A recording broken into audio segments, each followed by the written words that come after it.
Test. Okay. Hello, everybody. How are we all doing today?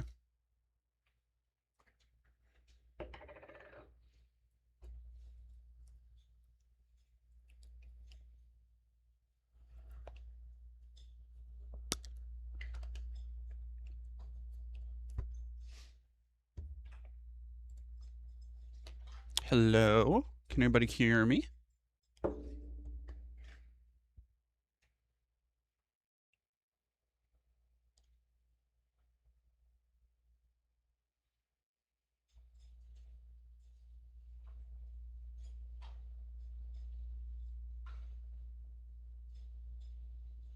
No, I can't hear you. Aha, very funny. Very funny. Hello, Anarkaylee. Hello, Carnell. Hello, Nehemia. How is everybody doing on this fine day? I've been working. Today is one of those days that just fucking flew by. First off, let me say, Wild Vader Cordero, thank you very much for subscribing. Sean, thank you very much for 1, 2, 3, 4, 5. 5 tier 1 subbies. Thank you so much. And Astroneer7272, thank you for following.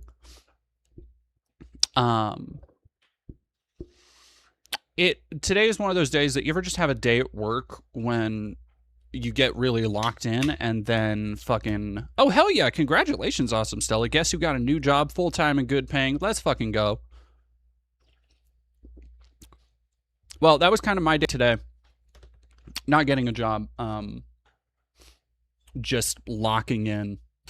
Because yesterday, if y'all are in the Discord group, Discord group, you'll know that yesterday I didn't stream because I spent most of the day working on a script, something I actually started in LA. I started writing this and then just like completely forgot about it when I got back. And a recent post from Nancy Mace actually brought it back up on my feed. So I have a script coming this week that is a investigative deep dive into the very racist coded lies around pit bulls and where a lot of the data around pit bulls being the most dangerous, most violent, inherently violent animals actually comes from. Because whenever you hear this is something that gets uncritically repeated all the time. And whenever you hear it, odds are 99.999% of the time it comes from one of two sources, both of which are incredibly biased and have been widely debunked by actual animal advocate groups. So that's one I've been working on. That is going to be probably a half-hour to 45-minute video coming this week, but coming hopefully tomorrow, if not tomorrow, Wednesday.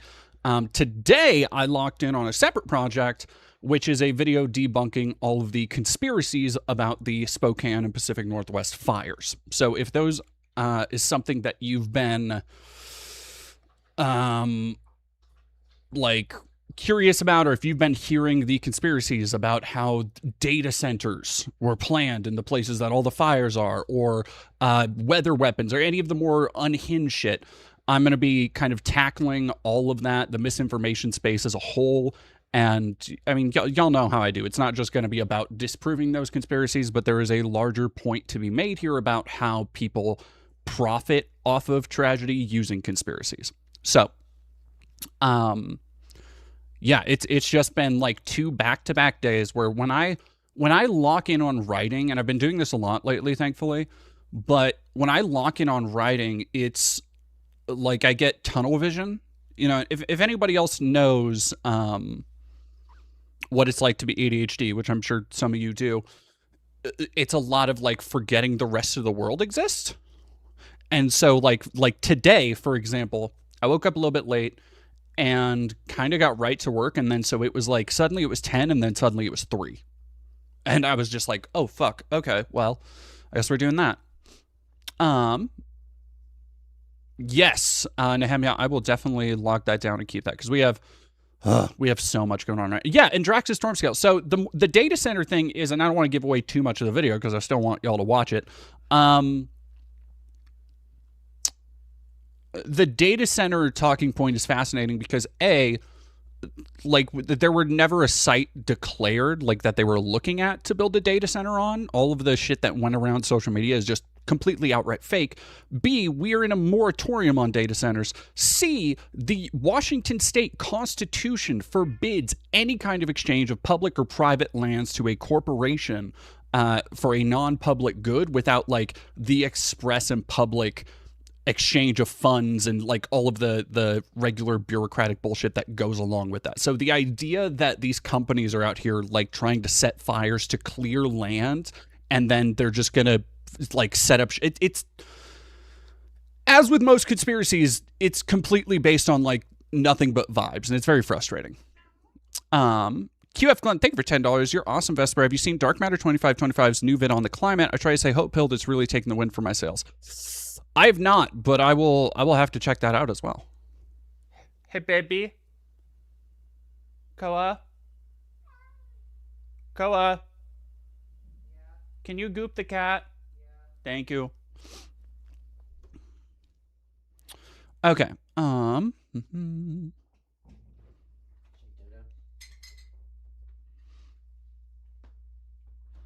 Just read through these.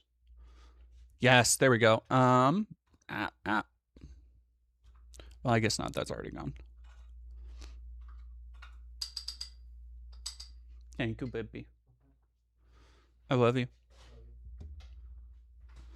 But today, and then of course I have a bunch of other fucking videos I'm working on. So if y'all would like to help me get these videos made, help me pay my bills while I'm doing all these research projects and stuff, it has been and I try not to shill too much for myself. I try not to, e-beg or whatever. But this month has gotten off to a rough start between not having videos in the pipeline at the beginning of the month. The most recent one I put out is, I put music in it for a specific purpose, and I can't like remove the music, but the music that was royalty free got copyright claimed. So it is currently desperately impacting the views on that thing, which sucks. Because it's not getting pushed in people's algorithms until it gets released, and that could be up to a month, and by that time, the video is fucking dead. So, on top of that, on top of having to skip several streams because of weather and other extenuating circumstances, if y'all would like to donate, give some to the Ko-Fi. It's very much appreciated for groceries and stuff just to keep operating at this time without worrying too much.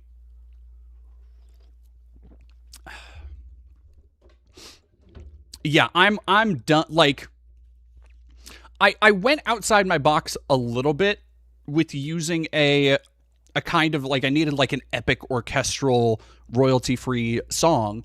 And I was like, okay, I downloaded it from a site that said as long as you give attribution, it's all good. I gave attribution, and then my video got copyright claimed. And I was so like, because by that point, the video it was like 2 days into it too. It was like 2 days into the video having views, so I can't take it down and then re-upload it because the video will just be dead on arrival. But I also can't like take out this core part of the video because I built this whole like faux jokey dramatic moment around the orchestral score, and without it like it's way dumber. And so I'm like, yeah, I'm going back to, I have a list of music that I usually use that I know is safe, and that's what I get for doing something else. Universal Queen Third, thank you for 10 months. Subscribing for Prime for 10 months. Is the claim even accurate? I don't think so. It's something I've actually gotten, or it's a company I've gotten claimed by before, so I'm imagining it's probably one of those fucking like scummy companies that just squats on copyright claims, because this is something I had issues with years ago, and then I just stopped using things that got claimed like that because I was like, I'm not fucking doing this anymore. Also, yeah, hey, everybody say hi to Anthony Grimley in the chat. Nehemia, about dog breeds, occasionally see people sharing memes about certain dog breeds, usually bourgeois because of long noses, introducing pit bulls into the park full of Labrador retrievers or something. Oh, I got you. Haha, yeah, because yeah, okay. I'm like, interesting. Yep. Because the bourgeois, I'm not sure. I know what dog you're talking about. The weird, like, swamp dogs. Because they have long noses, that they're like, in that dumb racist joke, they would be the Jewish people and the pit bulls are the black people. Yeah, I get it. Sorry, I've spent one of the side effects of me spending back-to-back days debunking conspiracies and then debunking like racialized also conspiracy theories and just like long debunked factoids is that I'm at like a all-time low tolerance for that kind of shit right now, because it's just making me mad, because I've just been looking at how far and wide they've proliferated and how so many of these things spread when like nobody even, not for a second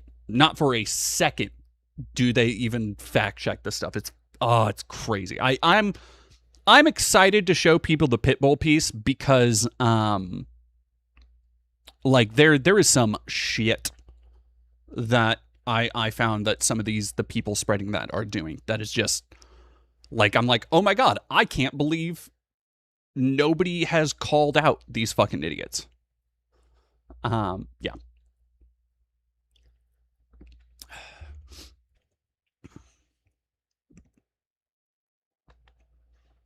But with that out of the way, it is a day ending in Y, which means you are gonna find conservatives being a hypocrite in one way or another. Oh god, we gotta talk about the WNBA thing. Ugh, Christ. But first, let's get to one of the things that is quietly being pushed aside. Tyler Boebert, charged with sexual exploitation of a child in new Garfield County case. This is from Muckrakers today. Court records show 5 new counts filed August 6th, including 3 felony CSAM charges. He bonded out August 9th. His sentencing in 2 other cases is weeks away. So this is the oldest son of Beetlejuice fan and Representative Lauren Boebert. The oldest son, who is 21 years old, and I looked into this a little bit, and it is so fucking concerned, because I have no doubt that this kid is probably in like groyper circles and all that shit. It comes with this kind of territory at this point. And it is so concerning how young kids are normalized to this shit now. Where back in the day, right, the stereotype was that pedophiles were just like these weird, greasy 40-year-olds that nobody talked to in the like abandoned house across town. Like there was a social stigma that might not have always been true, and you can't always look at somebody and be like, oh well, this is what a pedophile looks like, because that's not what they always look like. But even more so today, there are so many people. He was 19 years old when the first charge was made. 19. Like, that is so... Like imagine being that fucking young and throwing... Like, it's... bizarre.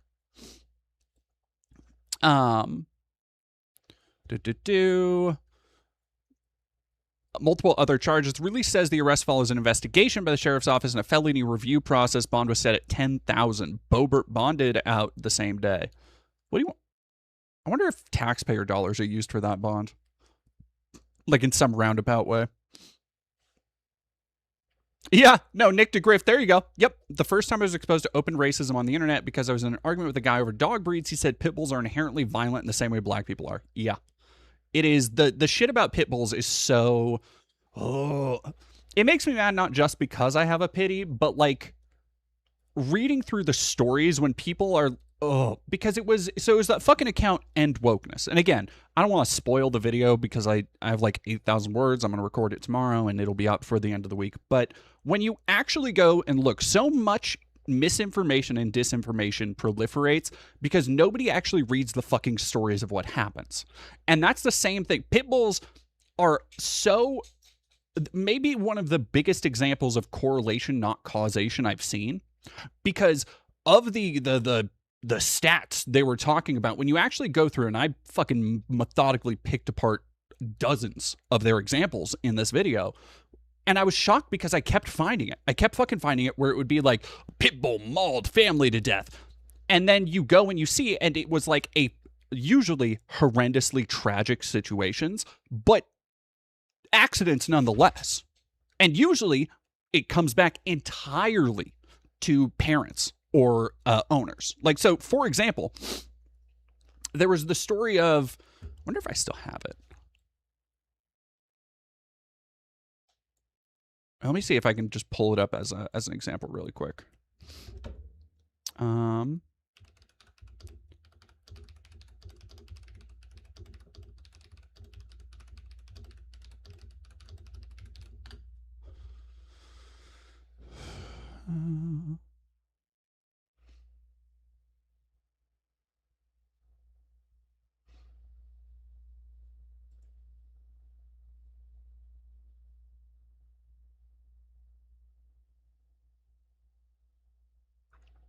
Yeah, give me 1 second.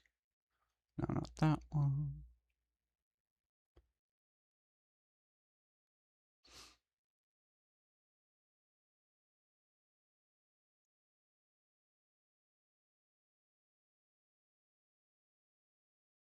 Here we go. Yep.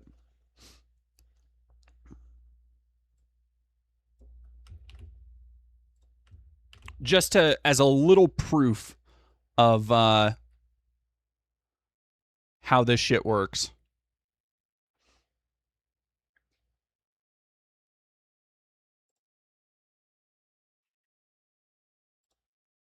Is if you go, and this is a tragic story, and if you go and look at the death of this 2-year-old kid, the first sources are from liars, like Texas Pitbull victim, 71st U.S. dog attack involving Pitbull. Now, if you actually go and look at the story, if I can, let me see if I can find a like a police report or a local story.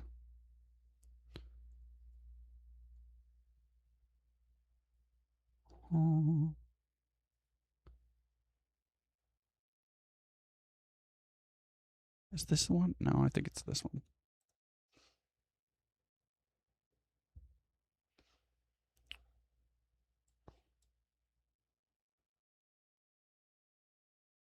Oh, wait, no, this isn't the right one. What the fuck?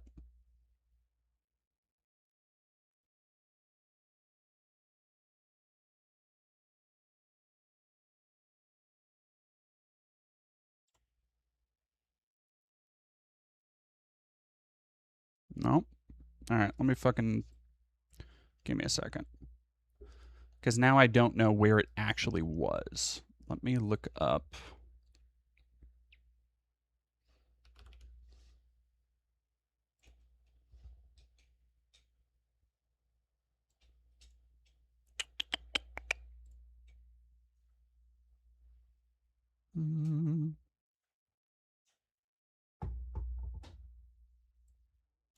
Because now, sorry, and now I'm going through my whole thing.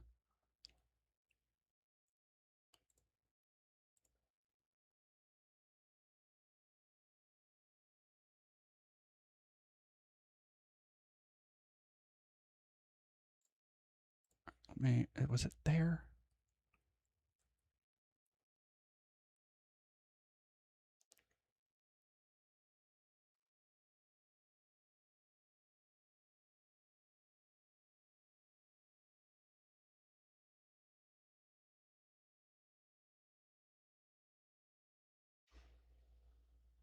There we go. It was.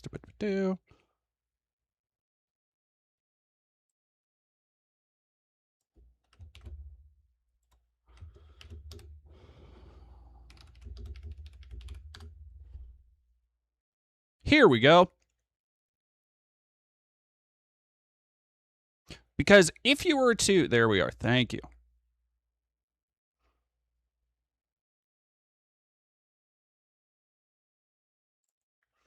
If you were to go based on that headline, you would think that, oh my gosh, this pit bull killed a child. Like, this is terrible. Just like the narrative is always that pit bulls are like baby eaters.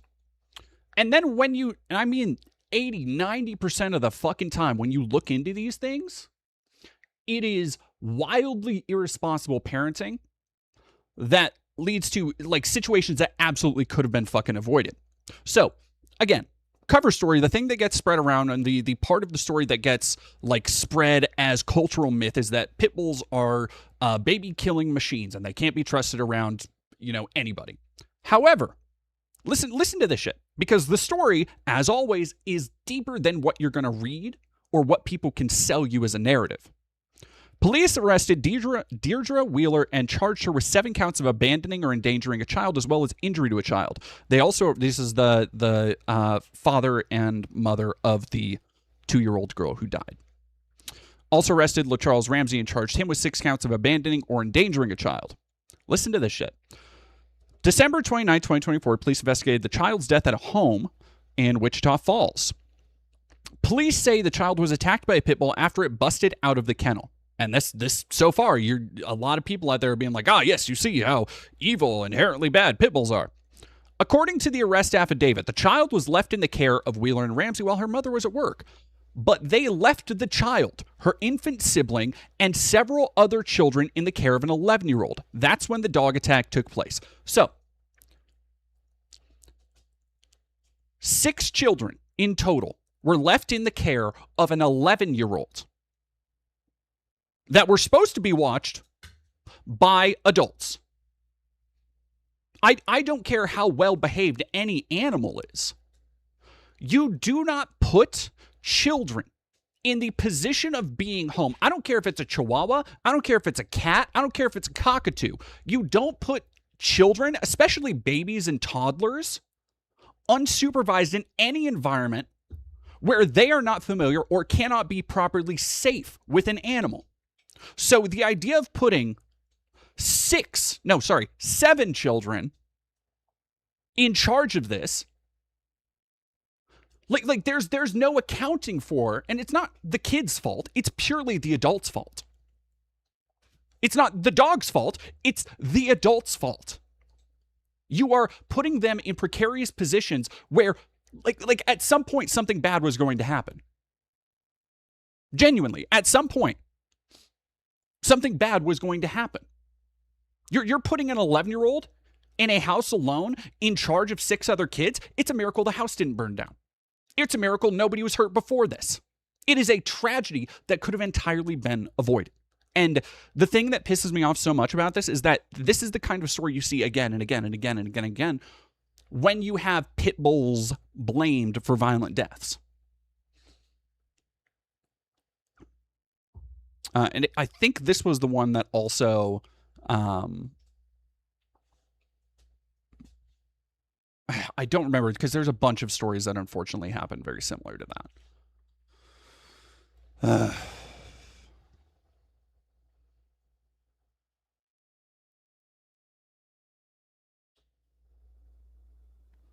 Anyway, Sean EP, thank you for 26 months. Uncle Simrick, thank you very much for $5. Did you exercise today? The fascist did. Why haven't you? Also, if you live in a red state, check your voter registration. Very true. Very true. Oh, Cedars Trees. That's...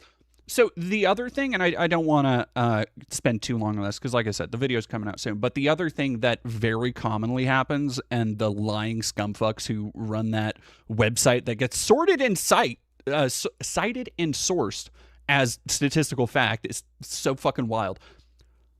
So many of the stories where they say like pit bulls are responsible, and they say pit bulls inflict. Like they use verbiage like that, and then you go and look up the story, and they're tragedies, very much so tragedies. I don't want to take away from that, but there are at least 3 or 4 from last year that are like an old person having some kind of health issue and dying, and the large animals, usually multiple large animals, being left alone with no food and no way to care for them, and they eat the body, which is like.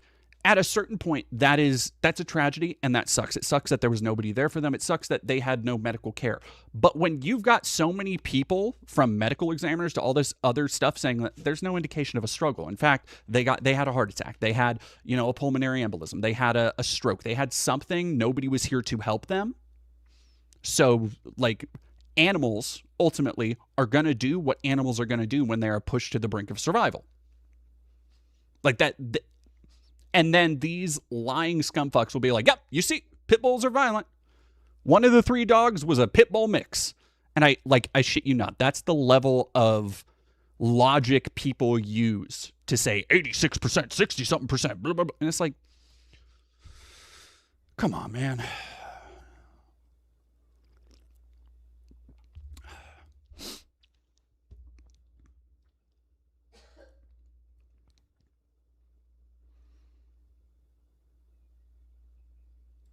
Any Hoosers. Back to the main story right now. Tyler Boebert. Arrest made for CSAM charges. The arrest follows an investigation and a felony review. So I'm willing to bet it's not him talking to like a minor or something, and probably him consuming illegal stuff. All mind, who's this bozo? This is the oldest son of Representative Lauren Boebert. Ball knowledge, yeah. Any dog that bites. Well, yeah, because it's like, and again, another scumfuck thing they'll do is they'll be like, oh, it was a mix of a German Shepherd and a Pit Bull, and so they won't count that under their little German Shepherd tab. They'll count it under the Pit Bull tab, and it's like, but it's you showed a picture of the dog. It looks more like a German Shepherd than it's very silly. I go through it all. I don't want to. I could literally talk about this for hours now because it's all just floating around up there. Court calendar records now show Boebert's first hearing in the new case. He is scheduled for an appearance on August 19th. That puts him in front of a judge on the new felony charges just 6 days before his September 4th sentencing, and 22 days before his September 10th sentencing. Lauren Boebert is expected to testify on his behalf. It's fucking unbelievable, man. Because he has been in and out of trouble with cops and the law because he's done other shit like stealing and mostly like trespassing and vandalism charges and shit.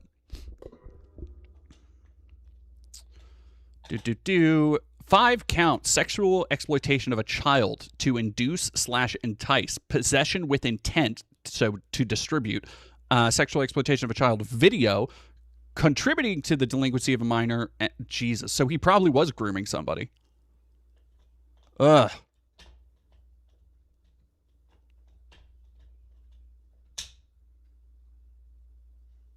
Timing could not be worse for the Boebert family. Tyler's are rescheduled for 2 hearings. His mother is expected to testify. Whether this new felony case changes that calculus or hearings remains to be seen.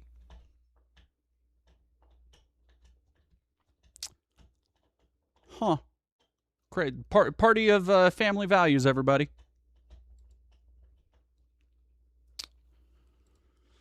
I want to talk really quick about, because we haven't had it in a minute, and we're gonna be moving fast. There's a lot of stuff today. Hey, Juno dear, how you doing?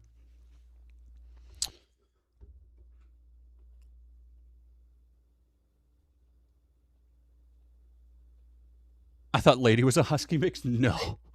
Lady is a little. She's a pity mix. She's a pity lab something. I think a Jack Russell actually. The older she's gotten, and the more I look at her, like I think she has some Jack Russell in there because she's not like she definitely has lab and definitely has pity, like especially when she's been out running and she has that like pity smile. But she is not that big. Like she's not every time I go out and bring her out around other big dogs. Like there was a 6 month old husky puppy at the park last night. And if you know husky puppies, that's a big dog already, and it was already like like dwarfing her. Like she's not that big of a dog, so she's not pure lab, pure pit like any of that. She is a mutt. Is she some? She might. There might be a beagle in there. Honestly, there might be a little bit of beagle in there for how talkative she is. I'm not gonna lie. I've known beagles. Re of Strongest Souls. Thank you for $2. Canter White BS. What is the Canter White BS? Oh, yep. Yes, I will. Oh boy, I will. Yeah, I didn't know the name of the player or one of the players, I guess. But yeah, it's so I wanted to talk about a little bit of Christian nationalism here, as we are wont to do. There is a, if we want to get into it, so if y'all don't know, I have a long-standing personal vendetta / beef with the Faithful Word Baptist Church, but overall the NIFB Church. And for those who are new to the program, I kind of got my start online doing investigative reporting, going undercover to their church and finding out like where they get their beliefs and how serious they are about when they say shit like, you know, they want to shoot queer people in the head and trans people should be murdered, and turns out they're very, very serious about it. So if you don't know, it kind of escalated a year or two ago when several of the children of the main pastor's church came to me and came out with some public stories of how they had all been abused several times throughout their childhood, consistently documenting these things and corroborating each other's stories. And over time, they have told more stories, and I've kind of stayed a little bit hands off of it. But every now and then we kind of check in on the NIFB to see what they're doing, how they're taking it. And in the last couple months, Steven Anderson, the abusive father of these kids and the de facto head of the NIFB church, has kind of been crashing out a little bit. He's been spiraling a little bit. He put out a video, or not video. I put out a video on the main channel you can go check out. And he put out a video talking, God, I said it again. He put out a sermon talking about how he's having trouble sleeping and how these allegations just haunt him and all this stuff, and how all of his accusers should die, and just being a general scumfuck piece of shit.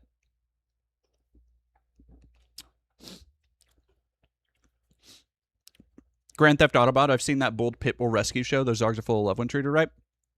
One of the best ways, one of the best like things I've seen during my research is I came across the Victory Dogs is what they were called, and Vic, V-I-C-K, because after Michael Vick was charged with dog fighting, all of the animals were confiscated. A lot of them had to be put down because they were in such either horrible health conditions or like literally too mentally broken to live normal lives.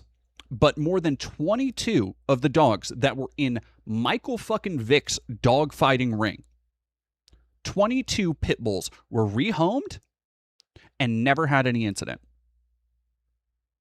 Like you're going to sit there and tell me that, oh, these dogs are just violent no matter what.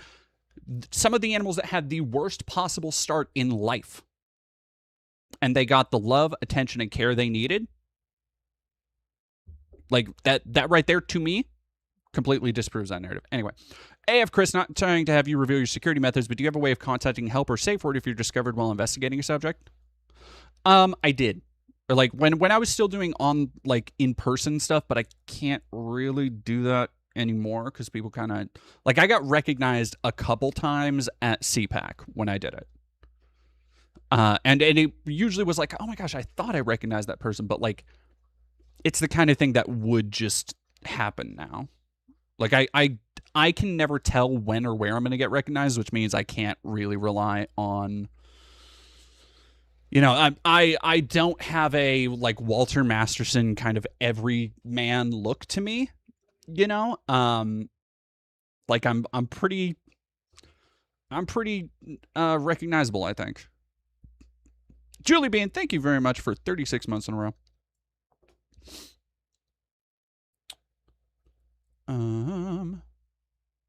Yes, AF Chris. The guy said he wanted God to smite me and his children for allowing his children to link to horrible things. That's the one. That's the one. So I was considering the NIFB church, not tied to this Christian militia, by the way. It's just in the same brand of Christian nationalism.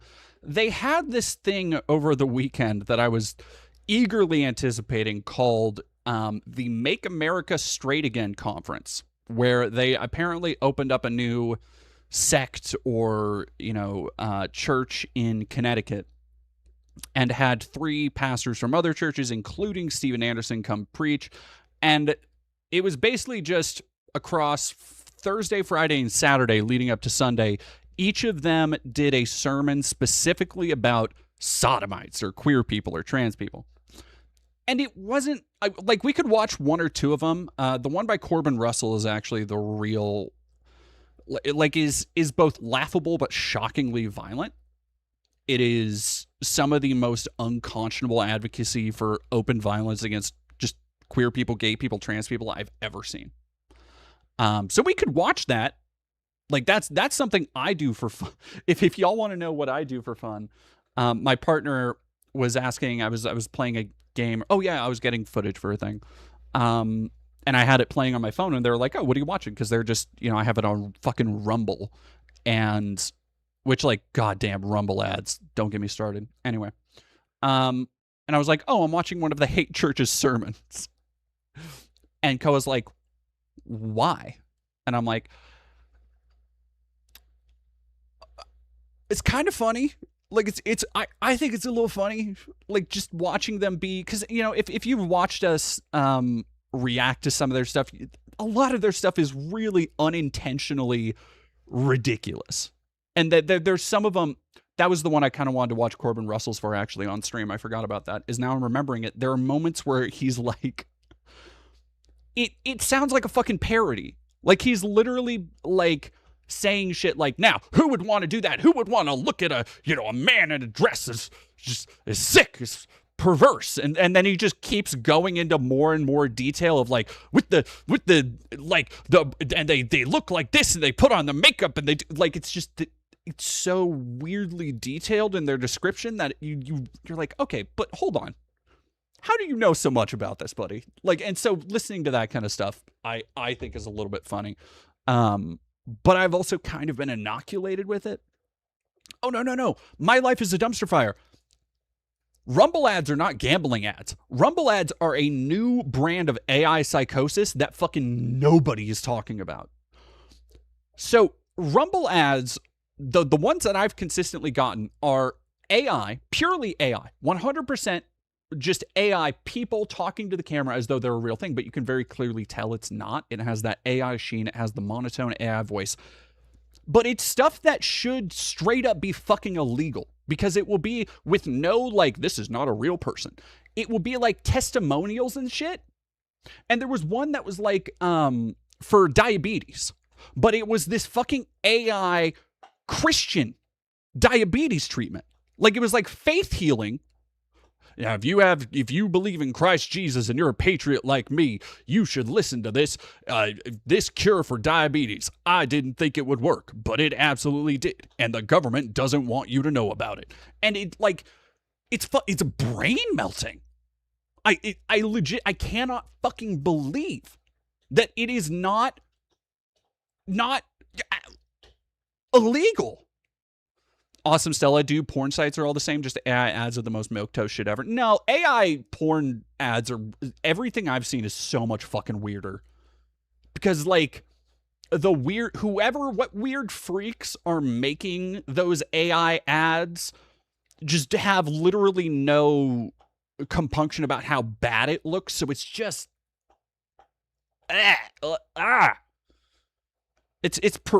bleh.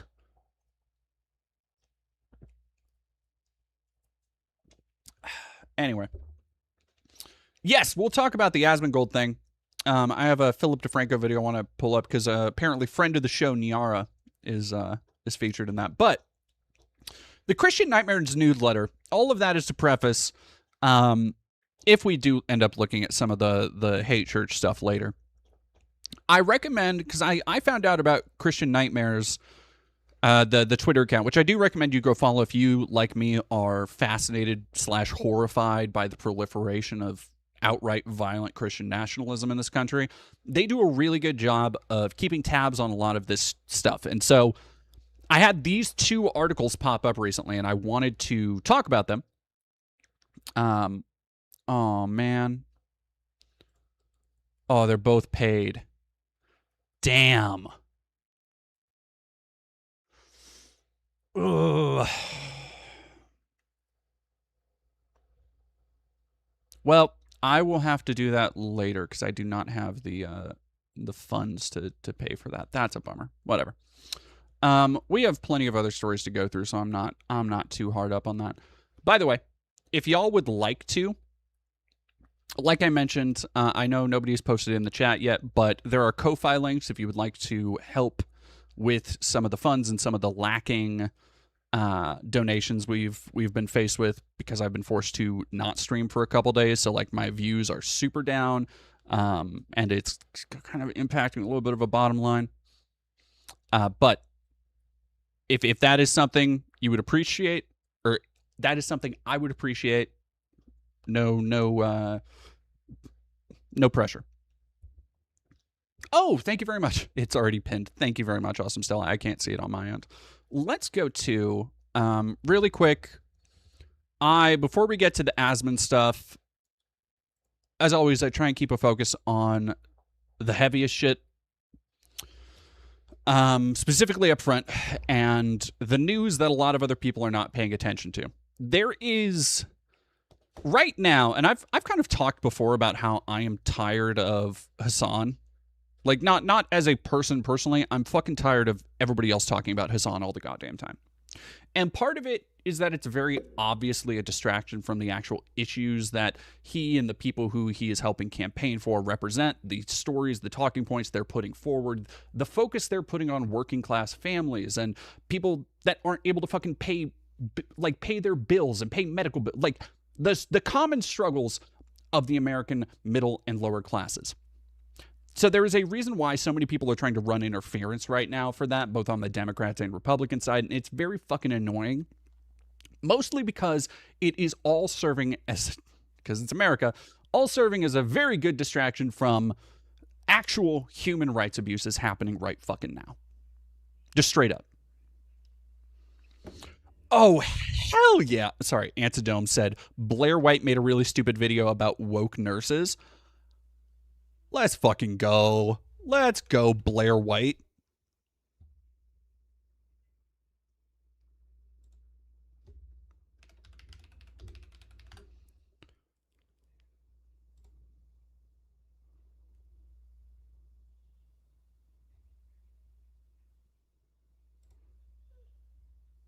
Oh, was that recent? No. God. Hey, look at that. There's me. There's me. Look at that, everybody. I'm going to be honest. I forgot she made a video about me. All right. All right. Give me 1 second. I'm going to go feed Lady, and then we'll get right back to this.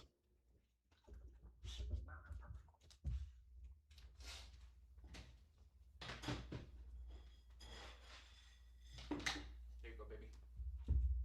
Oh.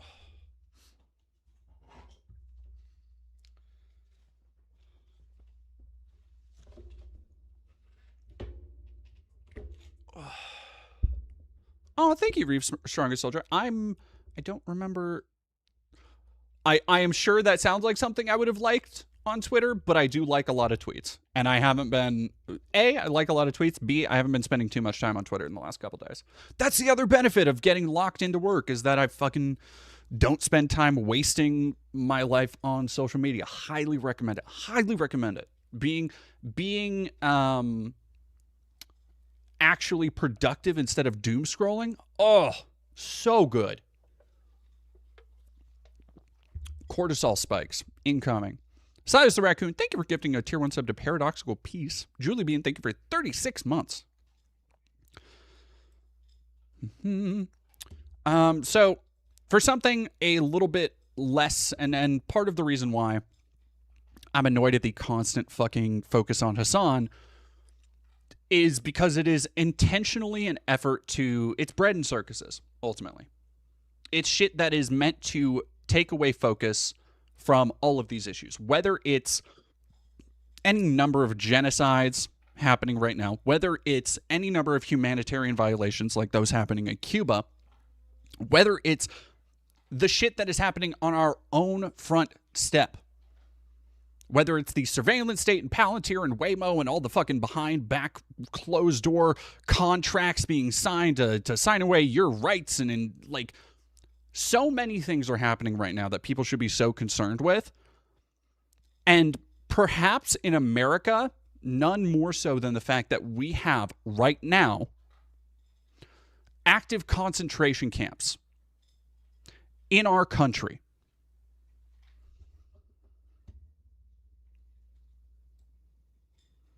Jackie sent thank you for $2. More like Blair Blight. Amen.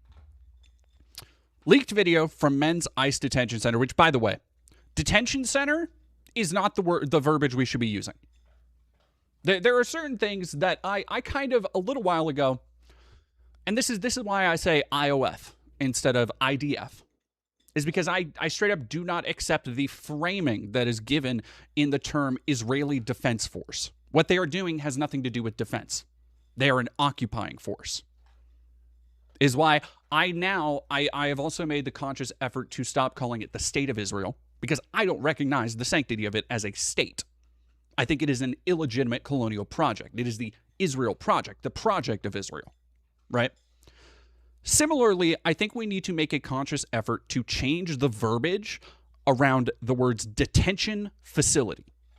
This is not a detention facility. They are not detaining dangerous criminals. They are not questioning them. They are not helping keep anybody safe. They are actively contributing to a system of brutality, rape, violation of men, women, and children. They are actively engaging in obfuscating efforts to find out how people are being moved, how many people are being trafficked, who is going where, and nobody is being held accountable. They are committing massive human rights violations on our soil with our taxpayer money to people who are our neighbors.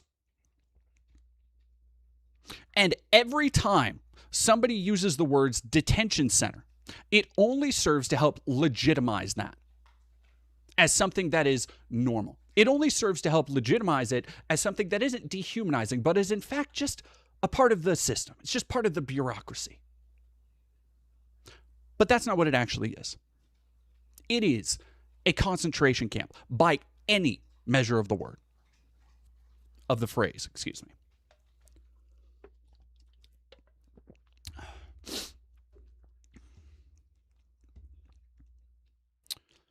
Leaked video from men's ICE detention center. Leaked video from men's concentration camp. Detainees are coughing up blood. Quote, people have tuberculosis. I witnessed it working in the kitchen, he says. They lock them in punishment cells instead of the medical center. Conjunctivitis is spreading because 76 people are in one cell. There's a flu going around that never goes away because we're overcrowded. Video footage comes from inside the River Center ICE concentration camp in Faraday, Louisiana. This video is intended to reach health authorities and the media so that the reality of what we are all experiencing here is known. Adonis doesn't have an account on this platform, so posting first full-length and credited video here to help raise awareness. This video is intended to reach health authorities and the media so that the reality of what we are all experiencing here in this center is known. They are trying to kill us, I don't know, practically with the food. They are giving us expired food, bad food. Apart from that, the place is not in medical condition to cover what is happening. There are people getting sick. There is a flu going around this place that never goes away because we are overcrowded, 76 people in a single cell. In reality, the contamination here is incredible. Besides that, next door there is a cell where everyone has conjunctivitis. For those suffering from tuberculosis, there are people with tuberculosis. I know it and I bear witness to it because I work in the kitchen, and they are putting them in the punishment cell because they don't want to mix them with the others. People with tuberculosis are coughing up blood and they are not taking them to a medical center to treat them. So we ask everyone who can share this with us and help share this information to please help us. Let's not wait until it's a family member or a friend who is suffering or going through these situations. I'm not just saying this for myself, I'm saying it because here, besides young people, there are also elderly people, older people. So what are they waiting for? For them to kick the bucket and then they'll say no, that it was negligence on the part of that. All right, give me 1 second, y'all.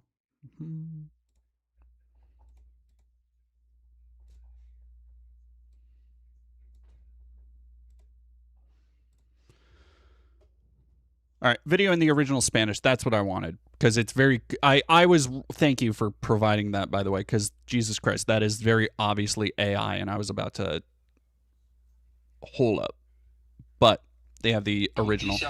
En el centro correccional River Center, en Luisiana, en el estado de Luisiana.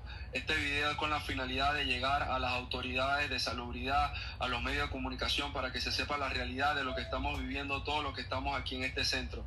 Están tratando de matarnos, no sé, prácticamente con lo que son las comidas. Nos están dando comida vencida, comida mala. Aparte de eso, el sitio no está en condiciones médicas para cubrir lo que está sucediendo. Hay gente enfermándose, hay una gripe totalmente en este lugar que nunca se va, porque estamos en hacinamiento, 76 personas en una sola celda. En realidad la contaminación que hay es increíble. Aparte, al lado hay una celda donde todos tienen conjuntivitis. A los que están sufriendo de tuberculosis, hay gente con tuberculosis, lo sé y doy testimonio de eso porque trabajo en la cocina, y los están metiendo en la celda de castigo porque no los quieren juntar con los demás. Gente con tuberculosis escupiendo sangre y no los están llevando a un centro médico para... So yeah, it is the... Even from my fairly limited understanding of Spanish, that's the same video.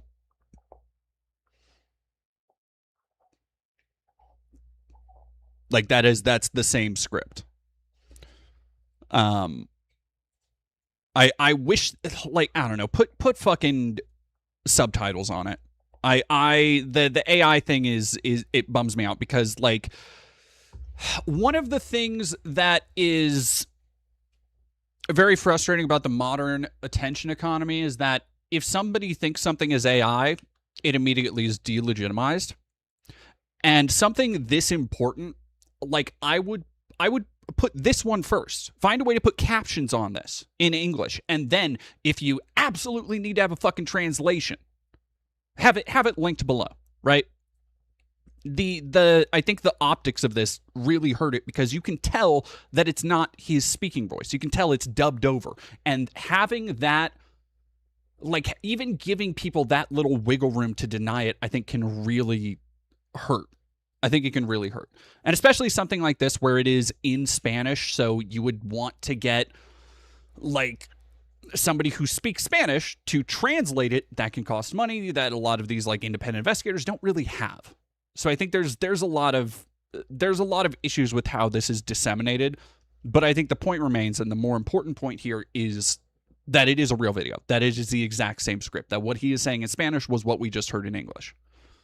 And you can even hear that from the way he's talking about tuberculosis, the way he's talking about the amount of people in a cell, like the amount of people eating bad food. Like, it's the same video. And again, I haven't tried to speak Spanish in fucking years, but even I can, like, still tell that. Can I help you? Oh, sorry. Lady got her ball stuck. Give me 1 second.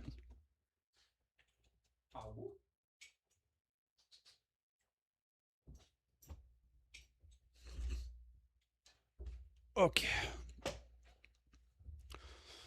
Oh.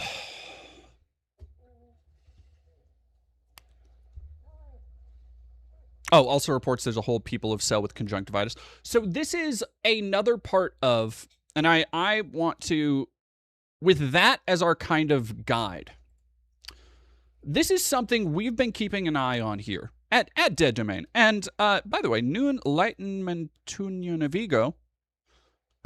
New Enlightenment Union of Ego. Thank you very much for rating. Hope you had a good stream. We've been keeping our eye on since the very first fucking days of the Trump administration the efforts undertaken to harass, hurt, outright kill immigrant communities and people of color in America under this new fascist wave. A long time ago, and I hate that I was right about this. I really do. Because at the time, I think I even said, like, God, this sound, I can't believe I'm saying this or thinking this, but that you're going to have instances like this where people get sick, because this is very similar to the shit that happened in like Soviet gulags. This is shit that happened in Nazi concentration camps. When an entire group of people is kept in low hygiene, intentionally in low hygiene, in cramped circumstances, if one person gets sick in an office, the entire office is at risk, right? And that's when people are not huddled into these cages like fucking animals, like a factory farm. So in what world do people who have poor food, no ability to bathe, no ability to regularly go to the bathroom properly, no ability to change their clothes, no ability to wash themselves, who are constantly getting sick, who have not proper medical care, of course, they are going to constantly be in a state of sickness, a state of ill health. That is what is currently happening. It's what's been happening for years now.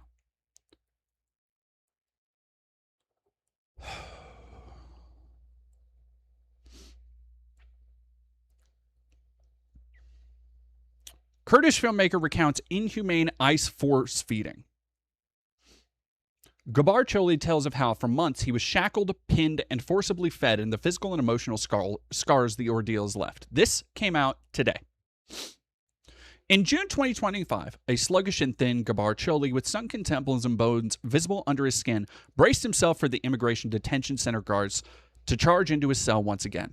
He was in solitary confinement in a medical cell inside the Port Isabel Service Processing Center, an Immigrations and Customs Enforcement camp in South Texas, where immigrants arrested in Trump's anti-immigration crackdown are detained. By the way, solitary confinement. I talk if you want just a brief glimpse at the intersectionality of all these struggles, and particularly how things like solitary confinement are torture, are psychological torture by any fucking measure. It is something that should be plainly banned and illegal. Watch my video on The Suffering 2, where I talk about the kind of historical context of racism that game covers and how that applies to today. So if you haven't checked out the video essay on The Suffering 2, that's one that also needs a lot more love. So add that to your watch later list to go check it out when you need like a podcast to listen to, because I think it's like, if I'm remembering right, it's like 2 hours long. Nehemia, thank you very much for $5. Remember, most deaths during the Holocaust were due to disease and starvation. Famously, Anne Frank died that way. A lot of people, like, I think, assume because of the legacy of Anne Frank that she died in like a gas chamber. No, she died from that kind of shit. She died from sickness.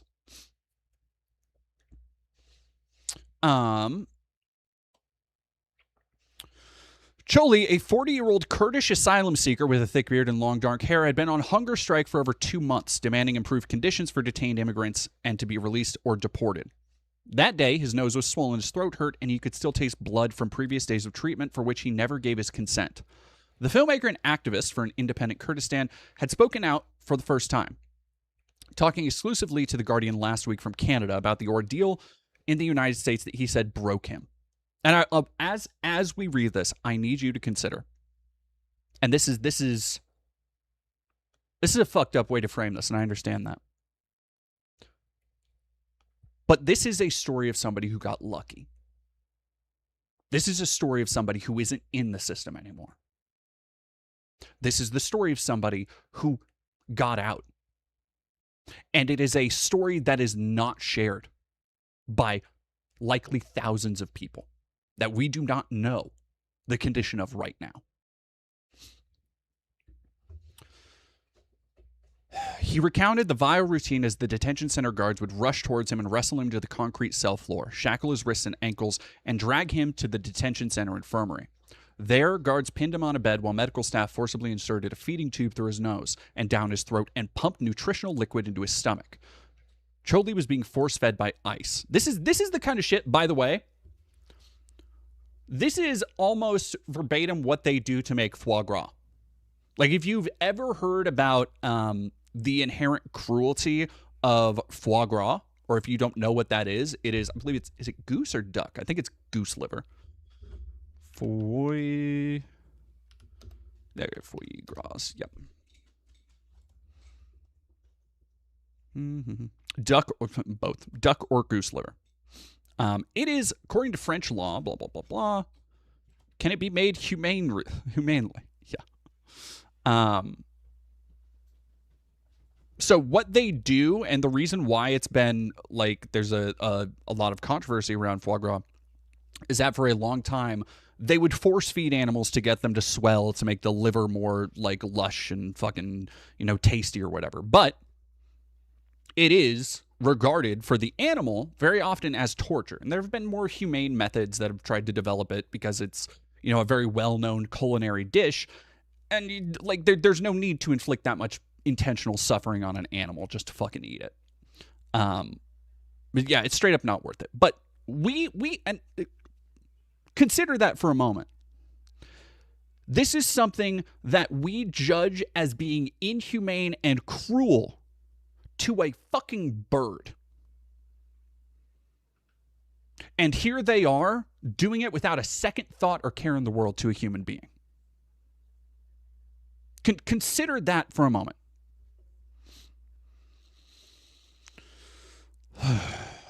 Thank you very much, Alphabet Soup. Gonna have to catch the VOD. Thanks for doing what you do. Thank you for being here. 2 guards would hold my feet, 2 hold my hands, 1 hold my head, and they would shove tubes in my nose. It's not easy to be wrestled to the ground twice a day by men that are stronger than you, and you just take it. You have 60 centimeters of tube going through you, and you feel every centimeter of it. An investigation by The Guardian based on dozens of pages of court records and interview with medical and legal experts found that Choli was quietly and intermittently force-fed for nearly 8 months, until he was deported in January. He was not alone. He even met a fellow hunger striker, an Afghan man The Guardian has also learned about, as they were both forcibly fed in the same facility. It's an excruciating and traumatizing process that has been widely condemned as torture. For Choli and others, refusing food is a last resort to protest against harsh conditions and lack of progress, but sometimes brings only harsher conditions. I understood the necessity of making a stand for what was right, Choli said, speaking by phone with The Guardian, talking in a very matter-of-fact way about his most recent experience. At various times, he would sarcastically chuckle, almost incredulous now when remembering the officials' actions. Quote, I was respectful, I just told them I am protesting for humane treatment, nothing else, but they were determined to break me. And this... somebody going through a hunger strike... A real hunger strike, because again, I don't think most people cannot comprehend, certainly not the average American mind, cannot comprehend the amount of conviction it fucking takes to starve yourself. This is not skipping a couple meals. This is not fucking going on Weight Watchers. They're not doing it for Atkins. You understand? This is going days, sometimes weeks. Watching your own body fade and wither away. It is the kind of sacrifice that most Americans cannot think of. They cannot contemplate because it would be so inconvenient to put yourself in a state of prolonged torture, willfully, not just for yourself, but to call attention to the plight of others. To willfully embark on something that could very easily end with you dead. To call attention to the plight and how it is affecting others. To me, this man is 10 times the fucking valorous hero that anybody in ICE ever fucking will be. You will never see a single ICE agent. You will never see one of those fuckhead Paul Blart mall cop wannabe motherfuckers sacrificing themselves or putting themselves on any kind of line like this. The fact that we as a society have decided that, yeah, we have politicians right now trying to convince you that ICE agents they're heroes. They're doing what needs to be done. Is unconscionable and is yet another example of how fucking ass backwards everything in society is right now.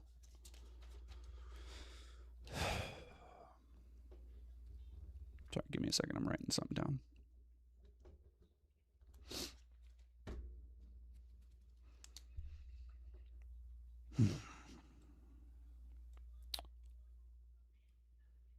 I understood the necessity of making a stand for what was right. At various times, Chorley would sarcastically chuckle. He suffered swollen sinuses, damaged esophagus, stomach problems, and psychological torment, according to court records. Quote, "It just broke me, mentally broke me.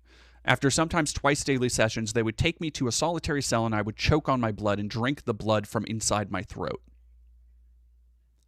He said, describing how the feeding tube would scrape him inside.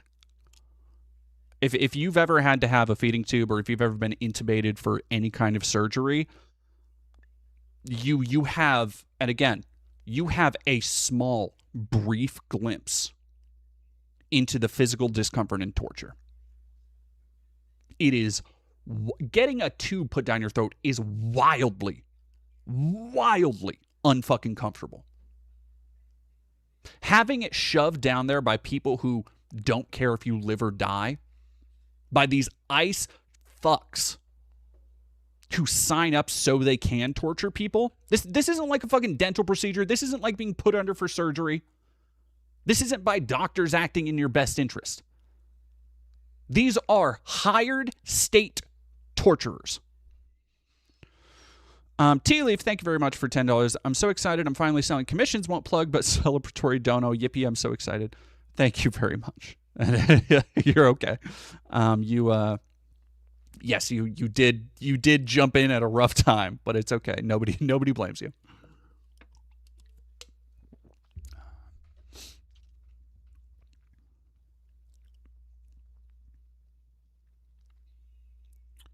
Many of his court records remained sealed, and he did not have a lawyer, and medical staff there did not respond to the Guardian's reporting. So some details remain uncorroborated. The Trump admin has not officially acknowledged force feeding, but an investigation found that since 2025, the admin used court orders and plans to subject at least 10 hunger strikes to involuntary medical procedures, including force feeding.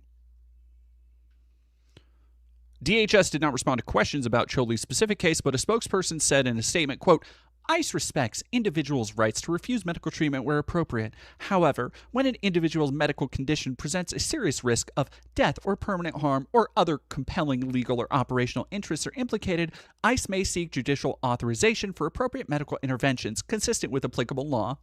Any involuntary medical treatment is undertaken only pursuant to legal authority and under the direction of qualified medical professionals." End quote. I'm going to call fucking bullshit on that. I'm going to call bullshit. What they're actually doing is trying to keep them alive because a lot of these ICE facilities, and this is, again, maybe a little bit of conspiratizing here. I cannot prove this. But I'm going to, before I say that, I want to put that out there. I can't prove this as a fact. My theory, though, is that because a lot of these ICE facilities are basically paid by the head,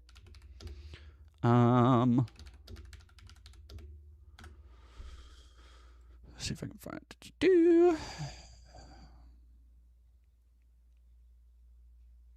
There we go. So if you don't know, this is from just 2 days ago on NPR. Private prisons announced $1.4 billion in revenue as immigration detentions climb, because a lot of the facilities and concentration camps were holding people at, and again, this is all kind of detailed in the video on The Suffering. The Suffering 2, which if you go on my channel, it's titled The Most Disturbing Game on PlayStation 2, because I had to give it a little bit of clickbait. But I talk about the prison industrial complex and how that has spread over time to be just straight up a for-profit endeavor. Like there are entire lobbying groups out there dedicated to shit like this so that people can make money off of people being interned in these camps. So the reason why they would want to keep people alive is A, to avoid the PR of seeing people dead in the camps. B, they get paid. The more people they have to take care of, the more federal funding they get. Have a good one, awesome Stella. Earnings from April through June come as the U.S. is holding almost 66,000 people in immigration detention, nearing record levels not seen since January. Core Civic. This was accompanied in part by lowering operating costs, meaning the business of detaining people is becoming cheaper and because of more people being put in detention. Core Civic sales of detention centers to the government won't be reflected until next quarter, but they're part of a larger strategy to meet Trump's goal of having 100,000 people in detention at once. GEO Group, George Zoli said in his company's earnings call also on Thursday that thanks to 2025 contracts, which your contracts is, again, that's a way of saying that the federal government is paying them to hold human beings prisoner in these concentration camps. Total revenues are up $732.1 million, an increase of nearly $96 million over the same period last year. GEO Group's government ties run deep. No shit. David Ventura is the acting director of ICE, former executive. No shit. Recent letter, he told lawmakers he had divested. Bullshit. Whatever. President Trump also has financial stakes in the two companies. Would you fucking believe it?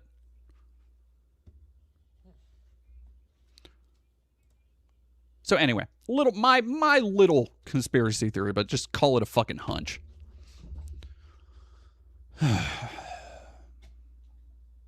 Quote, this likely amounts to torture, said Dr. Chanel Diaz, an assistant professor of medicine at Columbia in New York. Diaz has medically evaluated other ICE force-feeding cases and advocated for hunger strikes released. She reviewed the limited court records at the Guardian's request. Quote, I would say it's difficult to capture the degree of risk he was being put at long-term.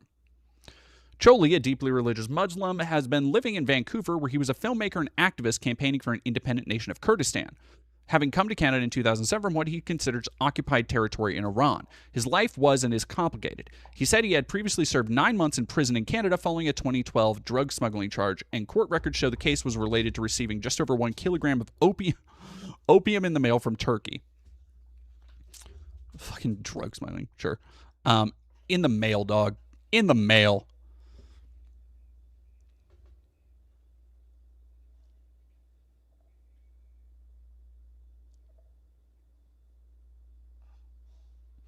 He was first sent to the Desert View Annex in Cali, an immigration concentration camp that had been repeatedly criticized for substandard conditions. While in detention, he was pressured by ICE officials to sign a deportation order to be sent to Iran. He refused, and after demanding better conditions, he began his hunger strike on 24th of March. Quote, I am not suicidal, he would later write to a judge. I am using hunger strike as the only available option to protest the abuse and mistreatment. He was then transferred to a privately run Port Isabel facility in Texas for a higher level of medical care. By the way, one of the reasons why they love to use for-profit prisons is for-profit prisons are not bound by the same fucking laws and regulations that necessitate quality care of inmates. In fact, they're usually a lot fucking cheaper and worse about it.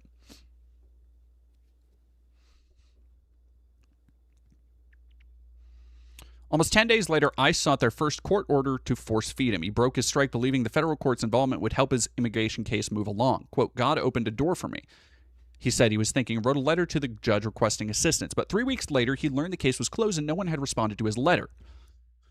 Furious, he stopped accepting meals again. On May 23rd, ICE and U.S. Attorney's Office for the Southern District of Texas filed a second request for a court order to conduct involuntary medical procedures, including force feeding.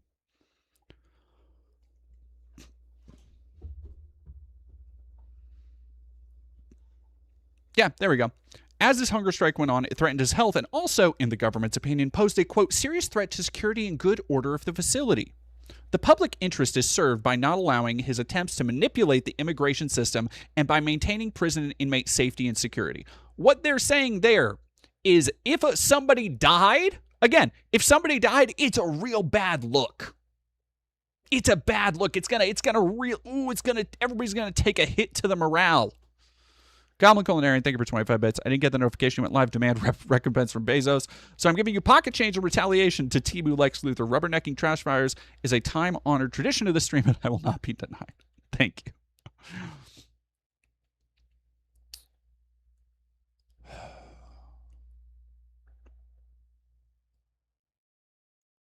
Quote, immigration detention is civil. It is not necessary, Diaz said, referring to the fact that many alleged immigration violations, such as remaining in the U.S. without legal status, involve civil, not criminal law. She said the ISIS court arguments, quote, feel like a false dichotomy, adding that detained immigrants, quote, could be released. That is always a choice, and that should be the default, not force feeding. And again, consider for a moment, taxpayer dollars, instead of having these people who work jobs, who contribute to the local economy, who help make the world and life better for everybody. Right now, here in Spokane, two of the biggest donators of food, equipment, supplies, one of them is an Armenian restaurant owned by Armenian immigrants. One of them is a Sikh Muslim. There was a man, the first fucking day of the Spokane fires, when there were news crews on the ground right at where the fire line was, there was a man who was out there helping people get food, helping people get meals. And when the news interviewed him, he had already lost his house, basically lost everything, but he was a young business owner from Spokane. And when people say, what made you want to come out here and help people? The first thing he says that, well, I'm Sikh, and I believe something to the effect of, I believe that if you have the ability to give, even in times of struggle, that you should help others. That's the kind of people that make up these fucking facilities. And the United States government has decided that instead of having those people as part of your community, everybody is somehow better served by having you pay for them to be tortured like this. That's taxpayer money is going to this right now. Right now. This isn't just a one and done thing in one part of the country. Every day, every hour, some shit like this is happening.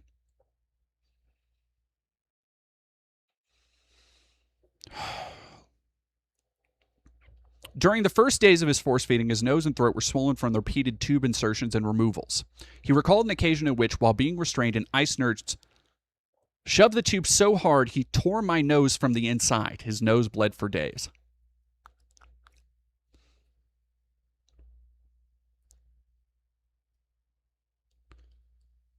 The rapid administration of nutrients, which, by the way, also it's fucking insane that anybody is trying to say that, oh, well, yeah, we're doing this in accordance with good medical procedure.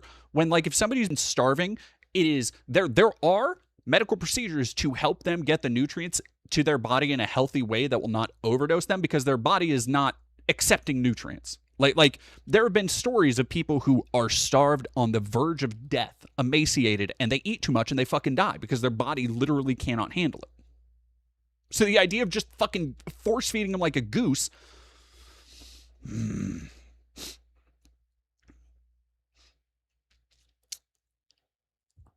The rapid administration of nutrients after Chorley had been starved himself also triggered stomach problems. During one early session in last June, Chorley said he immediately had diarrhea. He was then taken to a cell with no toilet, where he further defecated on himself. I kept looking at my soiled body and clothing and went on crying. I cried for being objectified and inhumanely treated, for seeking a humane treatment.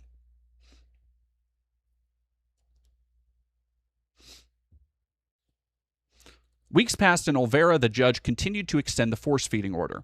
With swollen sinuses, presented his declaration to the court at one hearing in mid-June, telling Olvera he could not afford a lawyer and requested a court-appointed attorney. Olvera denied his request, writing in his court order that attorneys are not guaranteed in civil proceedings, and that even if he had one, it would be of no use. He would continue to grant force-feeding orders. The twice-daily process became a grim routine.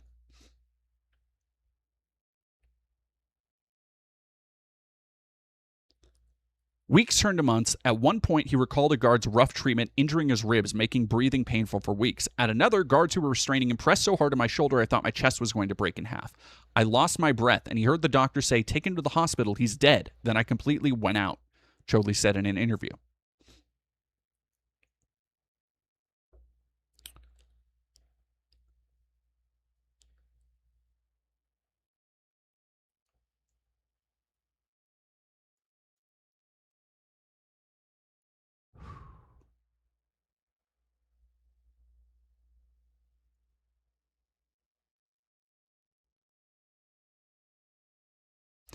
In Choli's case, where he was force-fed for 8 months, you're looking at easily over 100 NG tube placements, possibly over 200. That is just not medical care, that is torture, Diaz said, referring to nasogastric tubing. ICE finally deported him on January 6th of this year, where he reunited with his siblings. He told The Guardian how the next day he nervously ate his first solid meal, a simple, small salad. He was fine, but his jaw hurt for days. It may sound strange, but I had to learn how to eat again. He's still struggling today physically and mentally, but hopes that speaking out may help others in ICE detention. Does he blame Trump? Quote, Trump is just one person, indicating his problem is with the broader treatment of immigrants and refugees. He is not here torturing me. That's right. That's fucking dead on. The idea of a man going through all of that and having the clarity to say that, the understanding to say that, is fucking mind-blowing to me. Because I think being in the heart of darkness like that, I think you would have a hard time not seeing shit clearly. Not understanding that the people doing this to you are part of a larger system of oppression and torture.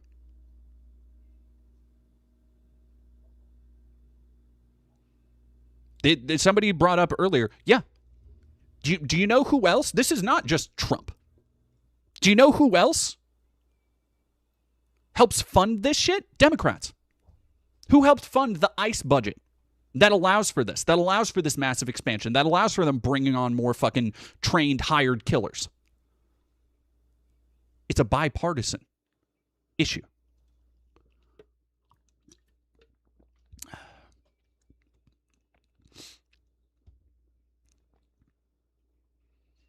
An envelope addressed to Choli containing the dismissal notice was sent to Port Isabel's detention center. The envelope was returned to the court. Returned to sender, not here. There's a force-fed by ICE series. Jesus. Oh my God, it just fucking keeps going.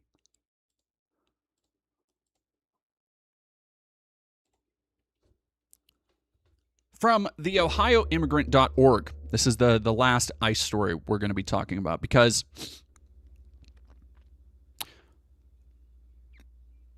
and again, after what we just read, I want to double underline that for all the inhumane treatment that literally no human being should ever have to fucking go through, Choli is out of the system. He is living with family. He is living far away from this mess, while thousands, hundreds of other people are not. And as is often the case with oppression, the people who are victimized most are children and women. And their stories have been heard far, far less. The things that are happening, the things we will uncover, and I talked about it. I think it was the beginning of not even this year, last year, where I said we are going to get an Abu Ghraib level scandal out of this. And we've gotten several. And the really fucked up part, I don't think we've seen anywhere close to the worst of it. Not worst as in stuff that is yet to come. Shit that has already happened and nobody's talked about it.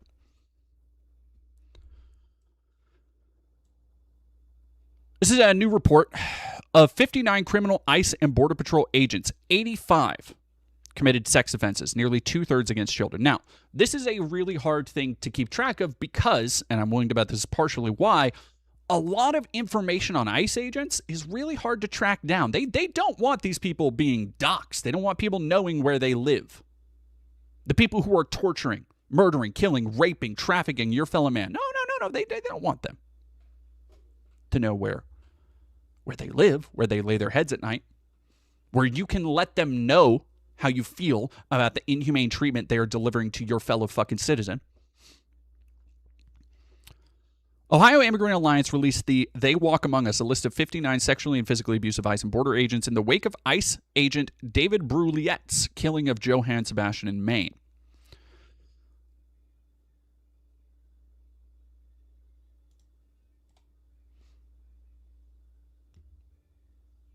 David Brulier's disturbing history of domestic violence is not unusual for an ICE agent, said Lynn Tremonte, executive director of the Ohio Immigrant Alliance and author of this report. Quote, but we have no way of knowing the full extent of the problem because the agency doesn't even look at family court records. What we do know is that ICE and Border Patrol agents have a disturbing track record of sexually and violently abusing women and children, including members of their own family. These are not people who should be given guns and free rein to roam our communities. Their job is to enforce civil laws, but they act like they live in the Wild West and are killing people in our streets. Congress has to stop writing blank checks to these agencies and start enforcing order and accountability.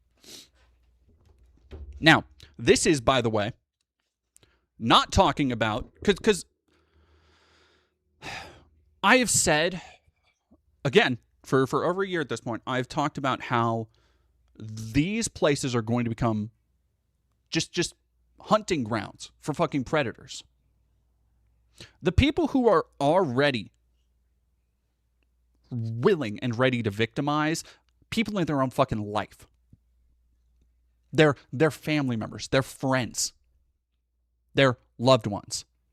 And here you are giving them absolute unaccountability to torture, to hurt, to do any number of things to people.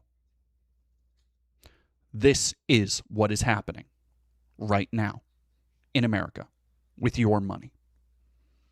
And as people, and the reason I brought up fucking Hassan at the beginning of this is that these are the things that they do not want you to focus on. They don't want you to focus on the fact that ICE continue killing people. They don't want you to focus on the fact that after Renee Good, after Alex Preddy, where is the fire that there was then? They've killed more people since then. But like every other aspect, every other fucking disaster that comes across our feeds, it is constantly compartmentalized so that we accept it as a new kind of normal. It keeps happening and happening and happening. And each time it stops being a tragedy. It stops being something preventable. It stops being something that we shouldn't expect from a civil society. And it inches closer and closer and closer and closer to being a new normal. Until one day, this is just the world we fucking wake up and live in. And I find that unacceptable. It's the first thing you should keep in fucking mind as we go towards the midterms, as we go towards the elections afterwards, where undoubtedly there's going to be no limit of interference or attempted interference from the Trump administration, but also a lot of people in the Democrat Party and the Conservative Party that want to distract you. They want to call out, they want to say, oh, these communists, oh, these socialists, oh, these Muslims. Anything but looking at the evil we have allowed to proliferate in our fucking backyard. Keep that in mind. And do not forget the people who are suffering and have suffered.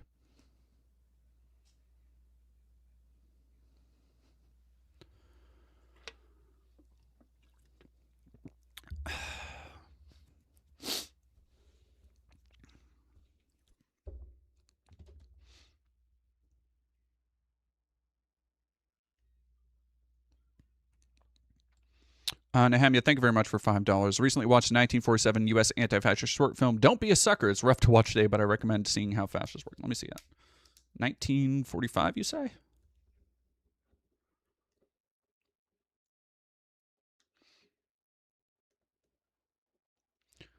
All right, chat. How are we? Is everybody all fired up? Are you all pissed off like I am?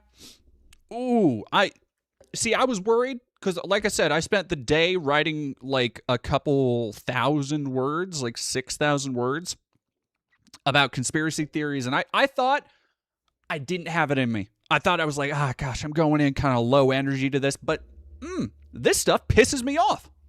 This stuff gets me going.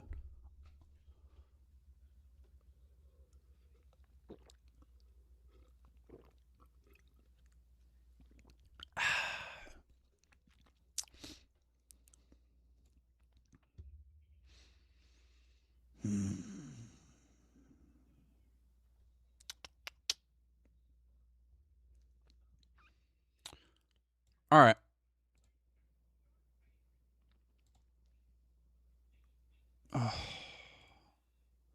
Let's talk about this shit before we look. I want to go in a descending. I want to cool us off a little bit. So we're gonna de-escalate a little bit. It's like that one fucking like I've brought up the reference of Busta Rhymes in the Hail Mary not remix. Well, I guess kind of remix he did with Eminem and 50 Cent to talk shit about Ja Rule. And at the end he goes, "All right, now I'm gonna take it back down again. I'm gonna have fun again. I'm gonna go back to my old self." That's me right now. Bust a bus. I'm gonna go back to my old self and have fun again. Holy boy. Ex-Stanford player takes shot. Hell yeah. Just call him a fucking bum. So if y'all don't know, so if you remember, well, let me actually read Goblin Culinarian real quick. Quote constantly comes to mind: history's worst monster have by and large been pathetic losers. It doesn't diminish the danger they pose, but the general contemptibility of them as people is illuminating. What kind of man tortures prisoners of war? The same man who's still bitter about the cheerleader standing him up at prom.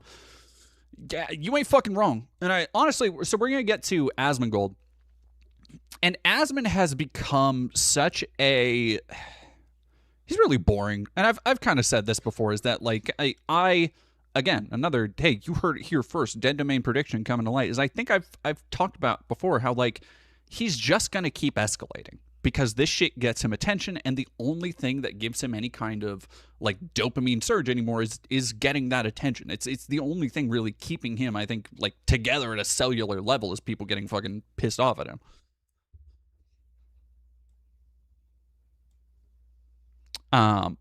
But in our rage baiting attention economy, there's been on the heels of that. God, what is that one fucking that white bitch's name? Sophie Cunningham. Sophie Cunningham. And there was a, who's the WNBA player? There's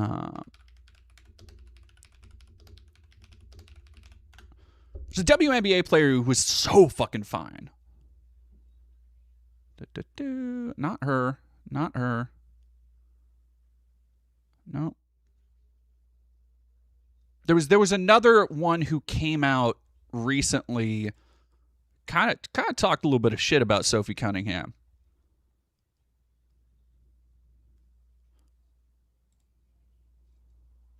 Was it Brianna? No. Who was it?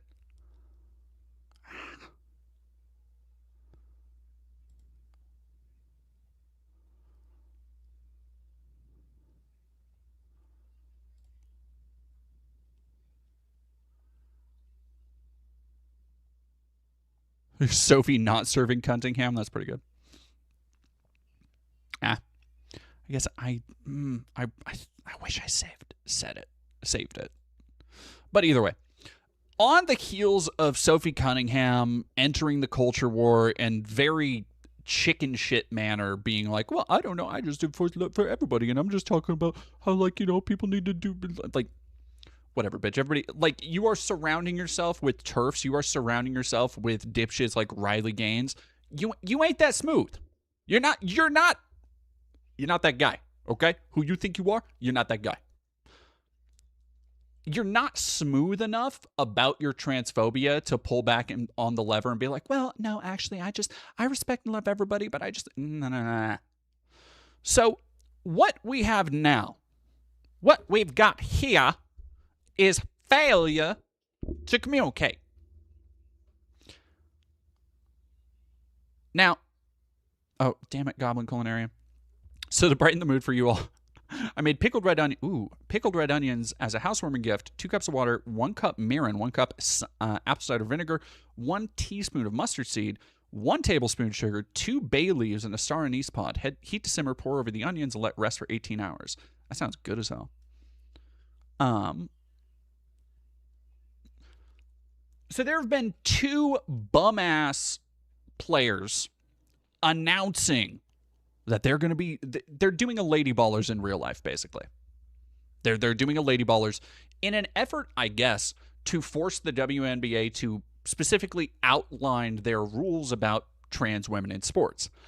And the way that they're going about this is the most blatant conservative grift possible. And I don't understand how conservatives have any fucking care about this shit. Because, y'all, we just got done talking about how we are torturing people with taxpayer money.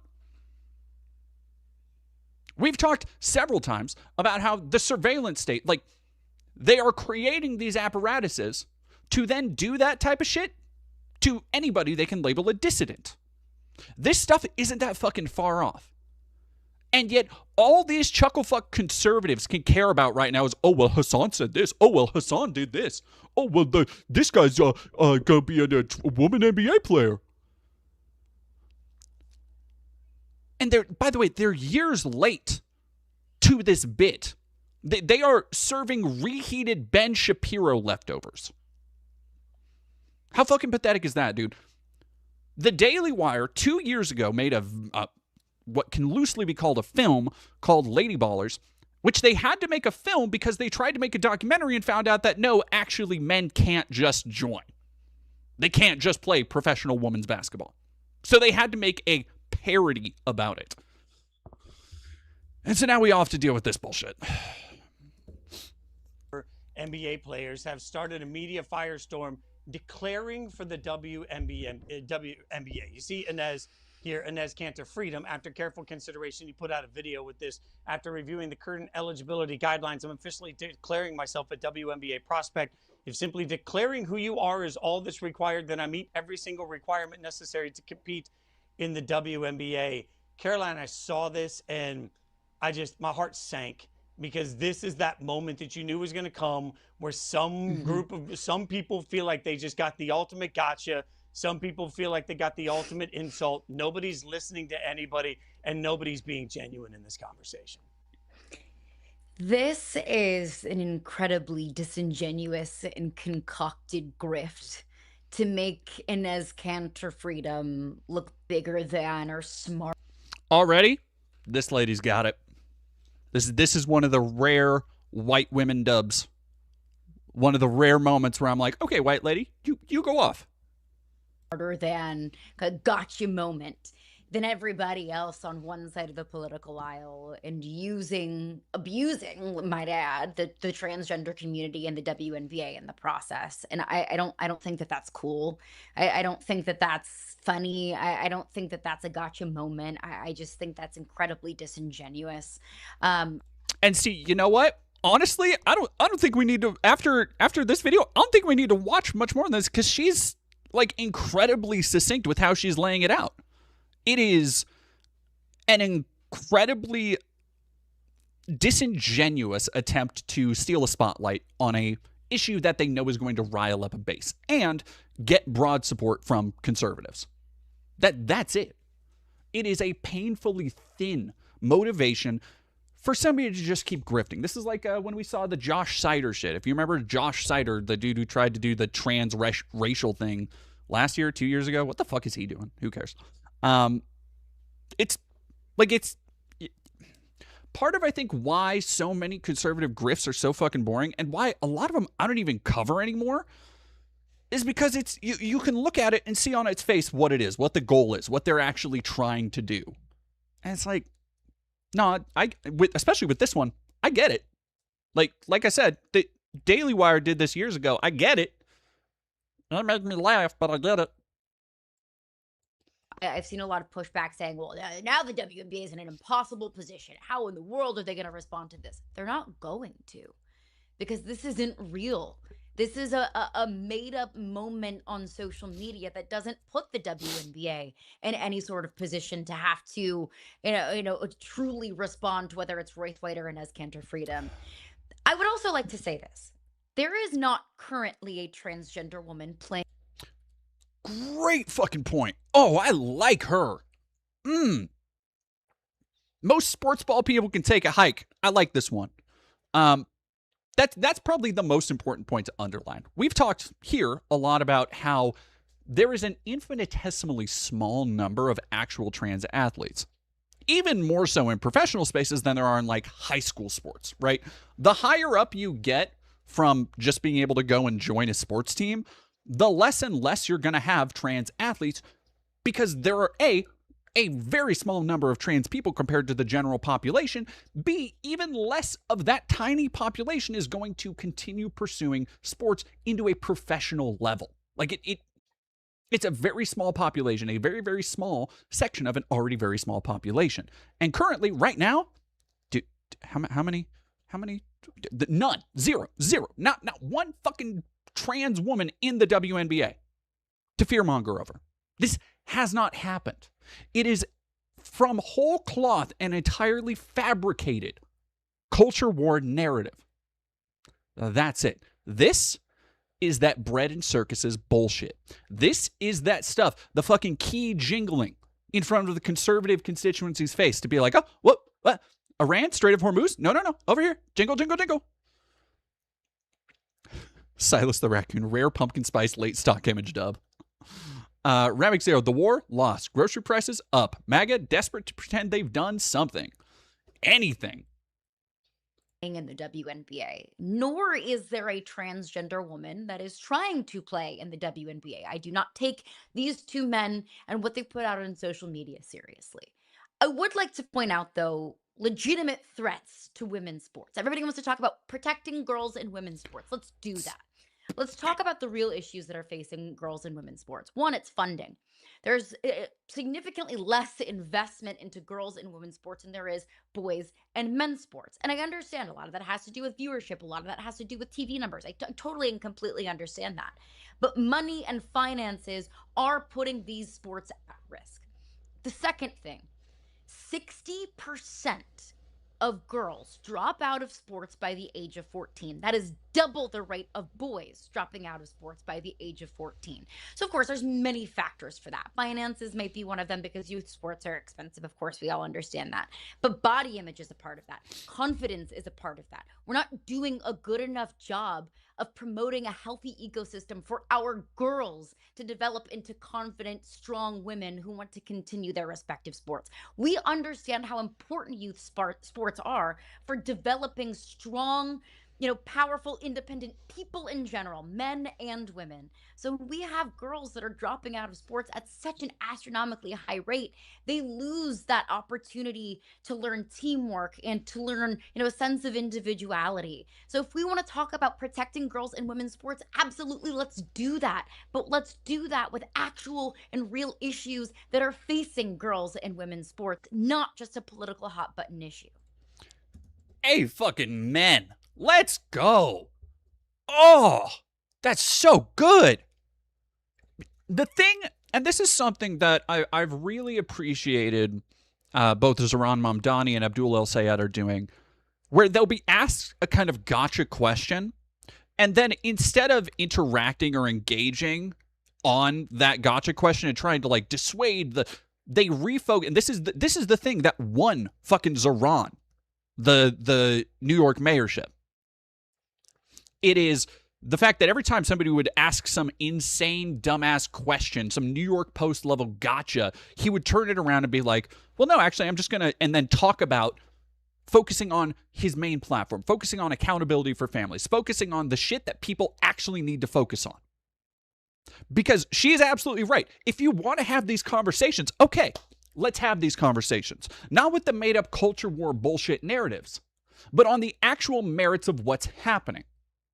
Not the shit that people are making up on Twitter, but with how people in the real world are tangibly affected, the outcomes of these policies. Because when you're able to take away their framing and refocus on the actual issue, suddenly all of their arguments, all of their concerns just dissolve. Because you show it as, oh no, you don't actually give a fuck about these things. If you did, you would be doing X, X, X, X, and X.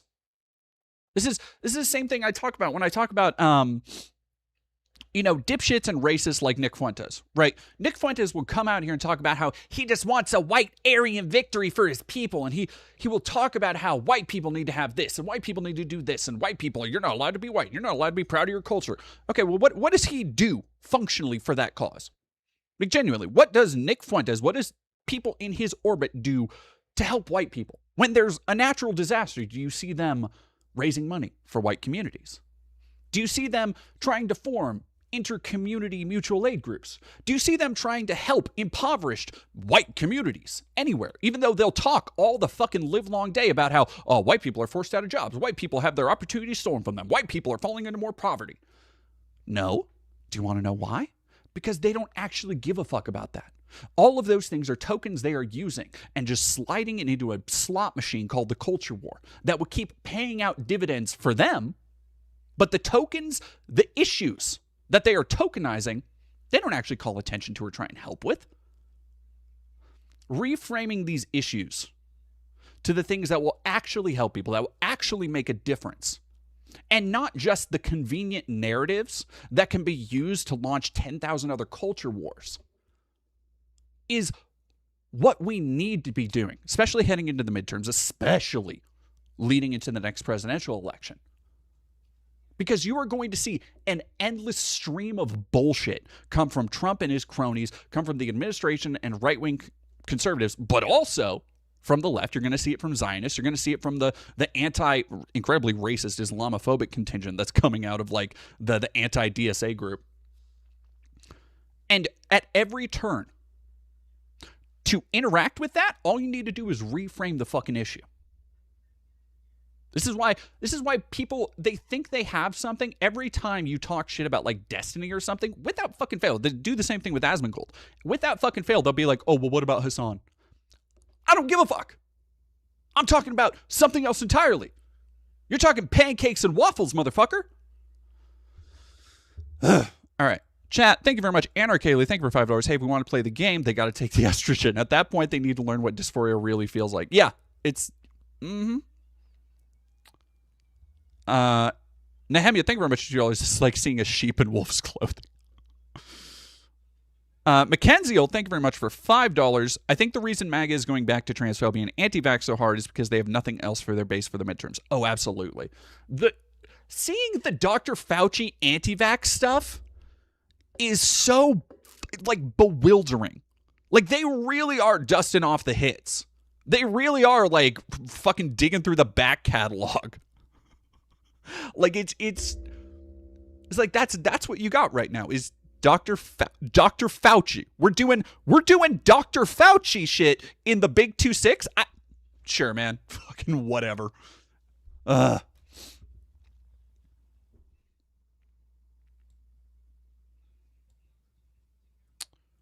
All right, chat. What was the other thing I wanted to look at? Because we got the Asmon Gold shit. There was another thing I wanted to look at. What was it?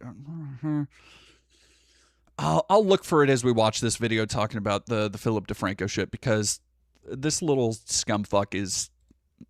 This Asmon Gold situation is blown up and divided the internet after he got banned from Twitch for saying that migrant children should be shot and then proceeded to double down. Meta's open-weight AI firestorm's gotten even bigger, but Facebook also just got caught shelling out money to neo-Nazis and AI slop farms. You also have decades of abuse getting uncovered at this prestigious art school, with the Jeffrey Epstein connection making the story even darker. And you've got a flesh-eating parasite spreading through Mexico, with cases now reaching the United States. We're talking about all of that and even more on today's brand new Philip DeFranco show. You daily dive into the news, starting with this. When or if you have a kid, you got to make some really difficult decisions about how you're going to raise them. And half the time, you'll have an idea about what you're going to do, and then you're actually in the position, you do something different. Right? And so do you full helicopter parent, never let them out of your sight and stick a tracker in their skull? Or do you hand them a key, tell them, hey, stay safe, release them out into the open world to explore and gain experience? And or is it somewhere in between, right? Because there is a very similar debate going on right now about humanity's super smart, super awkward robot children, AI models. Right? Because on one side, you have Anthropic and OpenAI, who argue that new models are dangerous and they should be securely contained and developed under strict supervision. And then on the other side, you've got Meta, Microsoft, and Google. Worst option. But then from that, we dive into another extremely divisive. All right. Goblin Culinary, thank you for 25 bits. The only trans athlete I can think of with any semblance of national attention is Patricio Manuel, a trans mass boxer, but the man's an unremarkable super featherweight / flyweight competing in a niche weight class. And even as a boxer, he's middle of the road with the 3-1 record. Yeah, like, there's no evidence to support that, and this has been borne out many, many times by many studies. There's no evidence to support that, like, trans people are just going to dominate. Like, if that was the case, we would have already seen it. If it was the case that trans people are going to fucking dominate everything they touch, we would have already seen it. We would have already seen it. Anime Sidekick Gal, thank you for $5. Oh, they need to run back Benghazi. You know what? I think they'll get there. I think they will. What did I saw? I saw something with Hillary recently. And I was like, really? We're doing Hillary in 2026? Oh, it was fucking, that's what it was. It was a Dem thing. It was a fucking DNC shill being like, oh, Hillary was right about everything. Talking about how, if we allow communism to take hold, it's going to destroy democracy or whatever the fuck.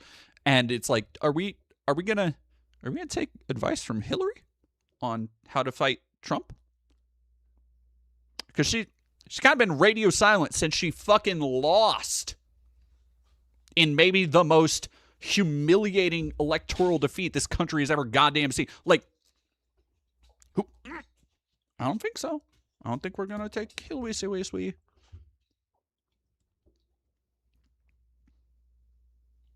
Spirit Griffin, thank you for 500 bits. Went to my endocrinologist today. Gonna get an appointment to have my brain tumor. Oh, hell yeah. I mean, like, the brain tumor sucks, but congratulations on being able to get it removed. Really fucking happy right now. I'm happy for you. Holy shit. That sounds scary as hell. Yeah, that's crazy. And controversial topic. And that's because you have Asmon Gold, one of the biggest streamers in America, saying that migrant children should be shot. He then got banned from Twitch, and then he made a video doubling down on his comments. And you actually had all this starting last week when Asmon spoke about a wave of thousands of migrants from Morocco crossing the border into a Spanish territory in northern Africa. Right in that, it sparked a ton of chaos in the area, as well as a ton of misinformation online. And while discussing this, you had Asmon defending the idea of shooting migrants who illegally cross borders like this, including children. Is shoot them, problem solved? That's what I would do. That's what I think they should. I think they should just shoot them. Like, I've said this before. Like, I know that it might sound like, oh, well, you shouldn't do that. I have no sympathy for doing that, and I would do that in a second. So if you want to know why Asmon is just, if the dead rat alarm clock, the bleeding from the gums, the roach, like, if none of that convinced you that this creature is not fit for public society, this should, where he has openly talked about how migrant children need to be shot for entering a country. Like, that's it. And even fucking people like let me see if Tectone. Thank you. Oh my gosh, Jake GB, thank you for $10. I think that to get a non-medical exemption for a vaccine, you should have to write a 15-page essay on how vaccines work and why you can't get a vaccine in your circumstances. Your doctor should then decide. Okay, but have you considered, what if we just say that you have a religious exemption? I can't fucking believe people actually did that religious exemption shit. And yeah, Nehemia, I saw Biden's cancer is spreading. Poor cancer, man. Poor cancer.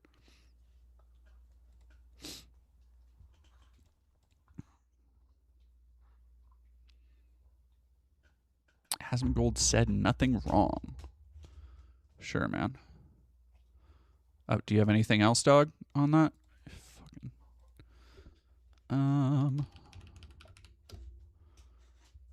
Yeah.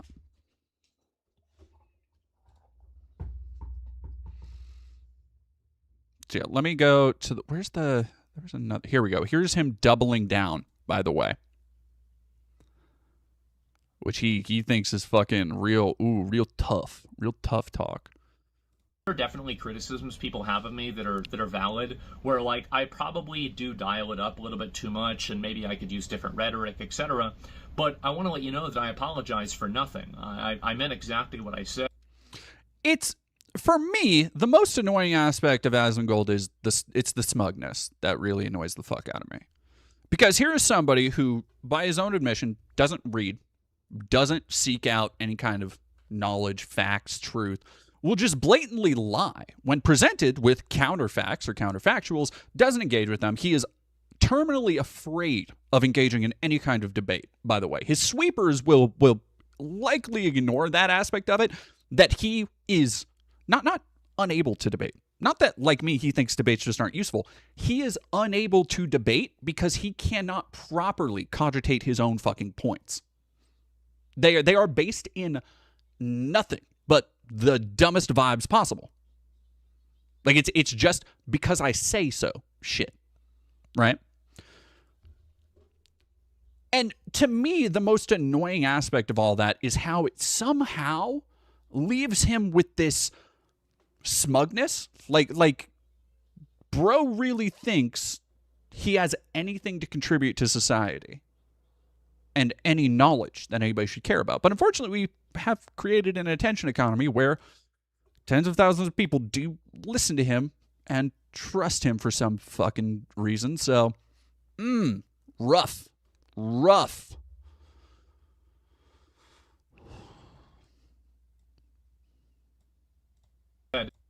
And I think that these borders should be defended with lethal force whenever it's being invaded by 40 to 60,000 people at the same time. That's an incredibly dangerous thing for all the people that live in that country, and I don't think that a government has an obligation to allow a bunch of invaders to pour over and potentially kill their own citizens. I find this to just be horrible, and ultimately it should be stopped. I think that there are definitely criticisms people have of me. Yeah.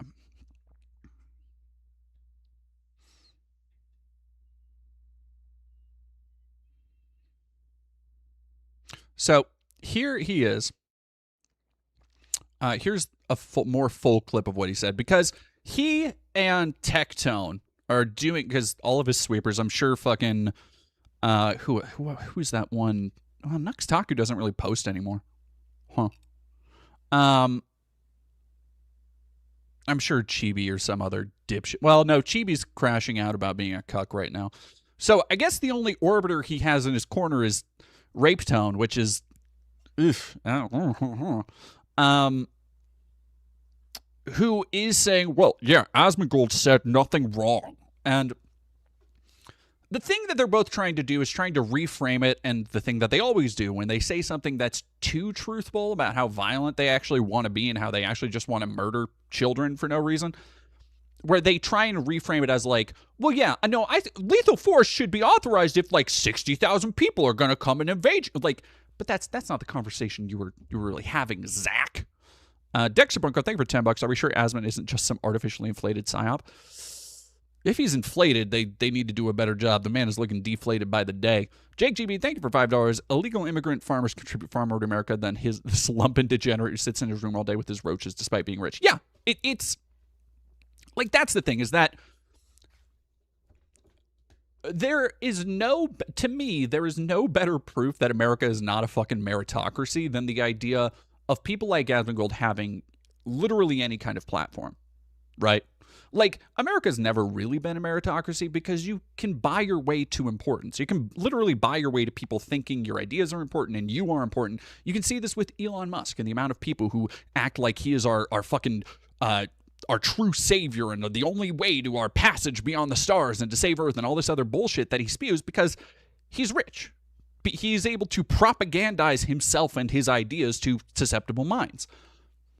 Asmongold is even worse than that because he does have a lot of money, but he doesn't have like businesses. He doesn't even have the veil of having like SpaceX or something that could technically, on paper, theoretically contribute to humanity's advancement.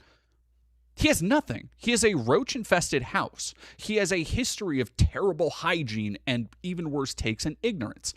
He has nothing to contribute to society, and yet he's put on this pedestal of importance. And he is just fucking given that time. Like, he is given to us as somebody who we have to fucking care about. Why? For the sole reason that people do care about him. It's this fucking Ouroboros of the attention economy that, like, man, we used to have, like, scholars. We used to have journalists. We used to have fucking, like, Walter Cronkite. We used to have, as much as you can talk about how journalists, the Fourth Estate, how useless they've been in fighting corruption and the rise of fascism and all that stuff, or even their culpability in benefiting from the rise of Trump and in covering all that stuff and in having that friendly proximity to the fascists. Even then, you can look back at the history in America and see that we used to have higher aspirations for the people we would listen to, right? We used to have people who were able to hold conversations about not books, not media, not content, certainly, but literature, cinema, culture, art, history. We used to have people who were actually fucking knowledgeable to some extent or another about these things, and they could publicly talk about them and debate them. That's what shit like 60 Minutes used to be. And now we have people like Asmon. Now we have people like Sneeko. Now we have people like any number of fucking kick streamers who, you know, every time I see a kick streamer, I'm like, oh, maybe maybe Stalin was right. I joke. I kid, of course. I played, because as I've been talking about it, I've been I replayed this week the first Call of Duty Black Ops, because I'm doing similar to the video I did on the Suffering. I'm working on a video. I needed to get new footage because my old footage I used for a review a long time ago is just low resolution, so I had to capture most of the game in 1080. And so I watched all the cutscenes and everything again, and I always forget how good Gary Oldman's performance is for no fucking reason. Like, that man put his whole Gary Oldman-issy into playing a Russian video game character in a fucking multiplayer shooting game for, I don't know why.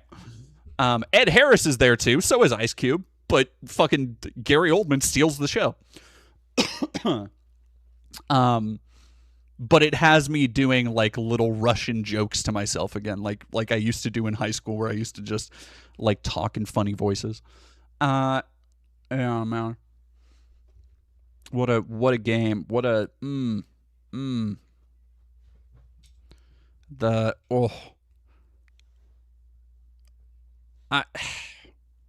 it's insane how wildly racist and evil a lot of that game is. And how it, so kind of the whole point of the video is going to be how like there is a lot of real history in that has been completely misaligned, misinterpreted, and is basically just open CIA fucking propaganda. Like, it's playing it again, you're like, oh, that's, no shit. You really said that was something the Russians did. You really chalked up things like the Russians using Nazi scientists for their rocket program, and then you're just not going to talk about Project Paperclip. Okay. And it was a game that it was still at a point when people, when they bought a game, they didn't just play multiplayer. A lot of kids grew up playing that campaign with the idea that, like, oh, this is based in real history. Like, it's fictionalized, but a lot of this shit, you know, like it's based on a real story and all that stuff. And so the video is, I'm actually really excited to get into it, because I've always kind of wanted to tackle and talk about shit like MK Ultra and number stations and mind control projects, but also it lets me go through talking about a lot of the stuff we've talked about, from like the Jakarta method and how CIA operations would create astroturfed like anti-communist movements to suppress actual progressive movements, and how that led to like multiple genocides and murder. Like, there's a lot to go through there that I'm excited to dig into eventually. But people are talking about Gary Oldman now. Didn't know Gary Oldman was a college. Yeah, let me actually look up, see if I can find now I gotta watch. There's one fucking monologue he has that is like fucking, oh, it's so good. Oh, so good.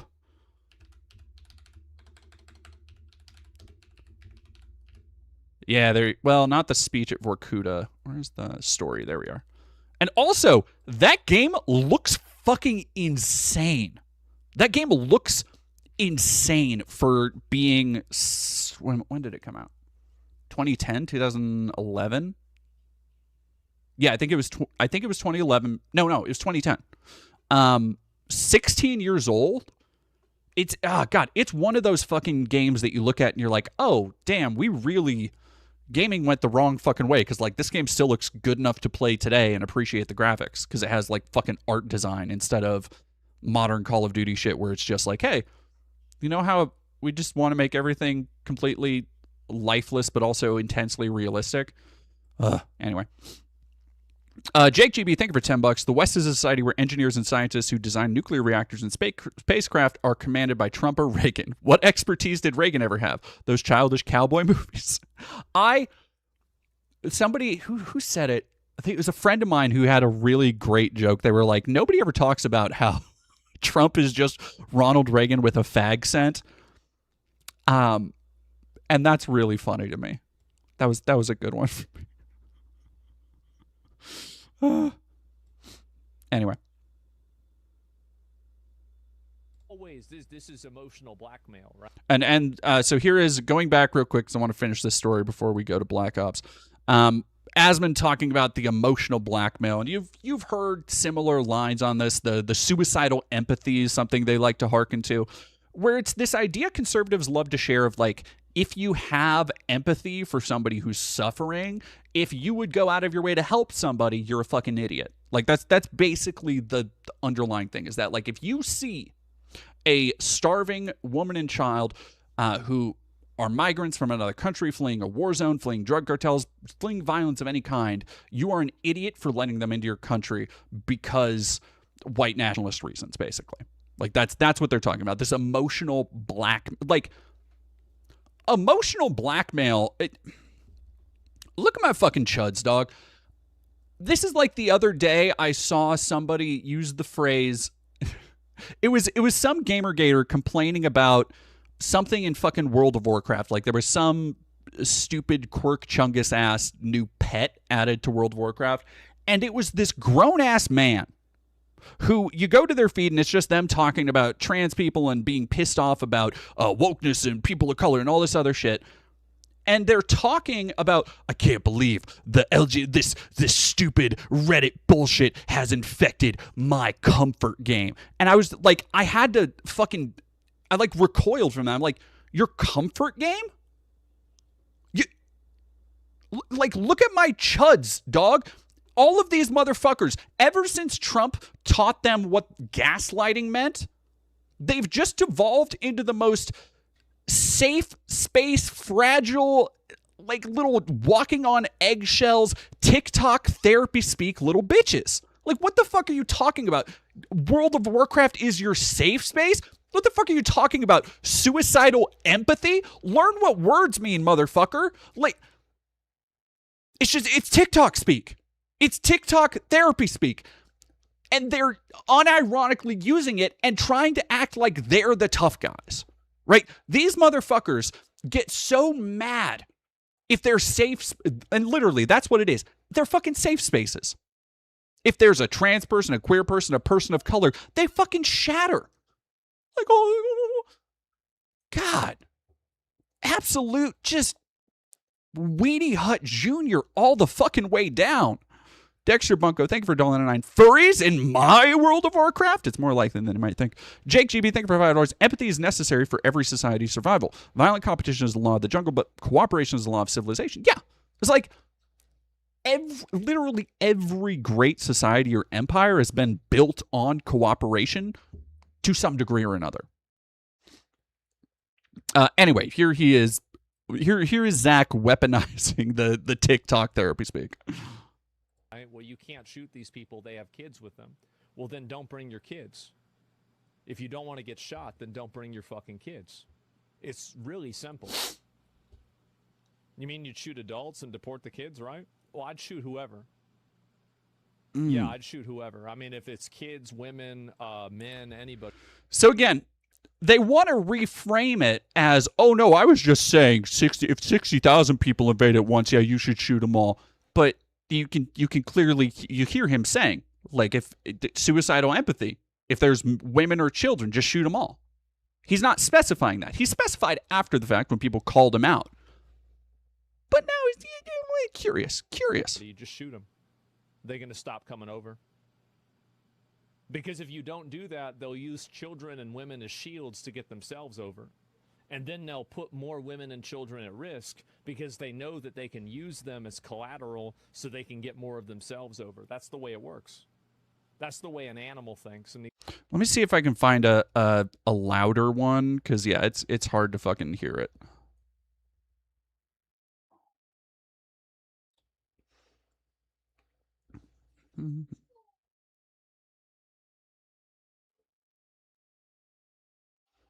God, I hate his fucking smug face.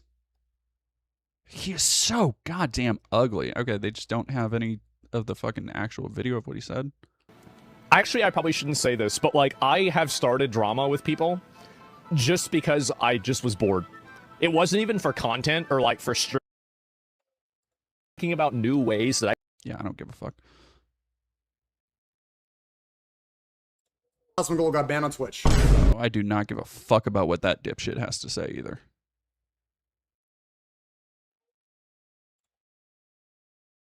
And again, like if I ever do get banned on Twitch or argumentative, and I'm going. All right, yeah. Let me just fucking hopefully Philip DeFranco. All right, let's just go back to this. There we go. Because it's the right thing to do in the long term. And there's always this is emotional blackmail, right? There we go. Well, you can't shoot these people. They have kids with them. Well, then don't bring your kids. If you don't want to get shot, then don't bring your fucking kids. It's really simple. You mean you'd shoot adults and deport the kids, right? Well, I'd shoot whoever. Yeah, I'd shoot whoever. I mean, if it's kids, women, men, anybody, just shoot them. They're going to stop coming over. Because if you don't do that, they'll use children and women as shields to get themselves over. And then they'll put more women and children at risk because they know that they can use them as collateral so they can get more of themselves over. That's the way it works. That's the way it works, he says, with literal, again, just vibes, no proof whatsoever. K-Thing, thank you very much for €2. Like he uses roaches to hide behind. Well, those are his children, okay? Bruce Madison, thank you for $20. Hell no, I ain't hearing about emotional blackmail from the people who launder racism through 9/11 grief. Yeah, no, like, fucking true. The Me Watch, thank you for $2. I love Gary Oldman and Sid and Nancy. I still haven't seen that. I probably should. Yeah, Crimmy Crimson. The way that, well, because you'll notice that's the thing he says. That's like his. Do you remember when you were a kid and people would change the rules automatically to playground games or some shit to fit them and be like, well, no takebacks, double infinity caps lock. Like they would just start making up new shit. And you would be like, well, fucking, I guess. Like, sure, dude. I guess you're just invincible and the floor isn't lava anymore. That's what he does. That's like the level of thought he puts into shit like this, where it's just like, instead of doing that, he'll just be like, that's just the way it is. Yeah, actually, chat, did you know that's actually just true? Yeah, actually, yeah. And that's the thing he does every fucking time he says something he knows he literally cannot defend, that if he were to go up against literally anybody who had a fucking functional brain cell and knew anything about the issue, would tear him apart like a rabid dog going after a rotisserie chicken. Just bits and pieces left behind. But in order to cover his ass to his audience of likewise dipshits, he says, yeah, actually, that's just true. Yeah, chat. That's just the way it is. That's just a fact. And he does this thing where I think it's because he's nervous. Like I've watched enough of his like behaviors and stuff, but when he gets really heated, he does this thing where he like leans back and like looks away, or just go like, yeah, that's just true. Yeah, chat, actually. Yeah. I'm sorry. That's just how it is. Like, watch this. I think he does it here. That's the way an animal thinks, and these people are animals.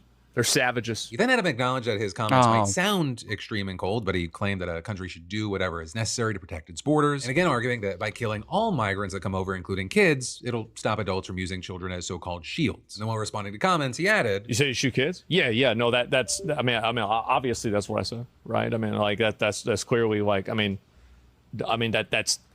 Like, I don't know why. Like, why would you repeat it to me as if I didn't say it? Keep the kids, deport their families. What do you think the kids do? The kids grow. Oh yeah, no. Now he's doing the fucking just racist shit of like, well, yeah, the kids are gonna grow up. They're just gonna be like smaller versions of the people that we don't like. Yeah, it is literally dehumanizing anybody. The idea of being this fucking far gone to repeat this shit, I think you have to literally have no conscience. Like, here's the really important thing I want to underline. While Asmon repeats this shit, I don't think he actually believes it. Or at least there is no real conviction behind it. Like, listen to the way that it just kind of floats out of his maw. There's no, like, actual belief there. It is just saying the shit he knows will be incendiary. It is just saying the most violent, hateful, bigoted stuff he thinks he can get away with so that his audience and himself can live vicariously through those fantasies. Right? Like, he has bought fully into the idea that the reason why bad things happen to people is because of immigrants, because of all this other easy-to-blame bullshit. And to him, the quickest way to deal with those things is just mindless violence. Because really, I think that's the only world he knows, is A, not having an actual real fucking problem in his life, because he's been supported by, well, was supported by his parents before he set his mom on fire, his entire life, got in the streaming game super early, never had a real fucking job, and has only ever really cared about video games for 20 plus years. Like, this is somebody with no functional understanding of how to relate to another human being in a normal way, how to operate rationally in a practical society, how we're all interlinked, how community should work. He sits at his desk all day, he plays fucking video games, and he passes out just tidbits of bullshit 4chan wisdom to his audience of like-minded, brain-poisoned dipshits.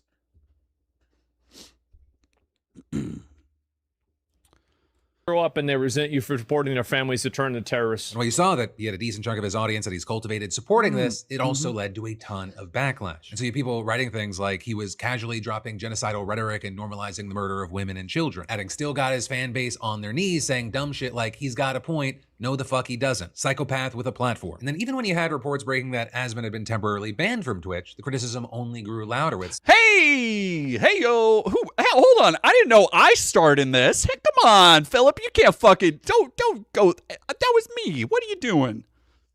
Come on. They resent you for supporting their families to turn to terrorists. backlash. And so you have people writing things like he was casually dropping genocidal rhetoric and normalizing the murder of women and children, adding still got his fan base on their knees saying dumb shit like he's got a point. No, the fuck he doesn't. Psychopath with a platform. And then even when you had reports breaking that Asmon had been temporarily banned from Twitch, the criticism, Hey, there I am. I think that had like 18,000 likes, which I just threw out there. But hey, you see, that's me. That's me.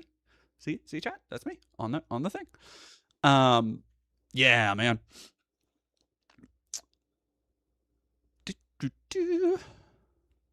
He set his mom on fire. Yeah, so if you don't know, and this is my favorite piece of Asmon lore because it's 100% true and he can't deny it, and he's openly talked about it before. His mom was a chronic smoker to the point where even though their entire house was a disgusting pigsty that he never maintained, and it impacted her health as she was on a fucking breathing machine, he never did anything to help clean the mold. There were dead animals all over, all that shit. And then he also, in addition to his mother being on a fucking oxygen tank, continued to go out and buy her cigarettes.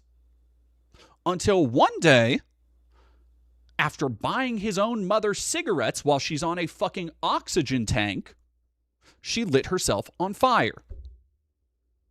Now, you can say, well, that wasn't Asmon's fault. But I'm pretty sure if he hadn't continued buying his own mother, the person that ostensibly brought him into existence for whatever fucking reason, and let him live for whatever fucking reason, if he had not continued to supply her with the death sticks, she wouldn't have caught on fire. So, I'm just saying.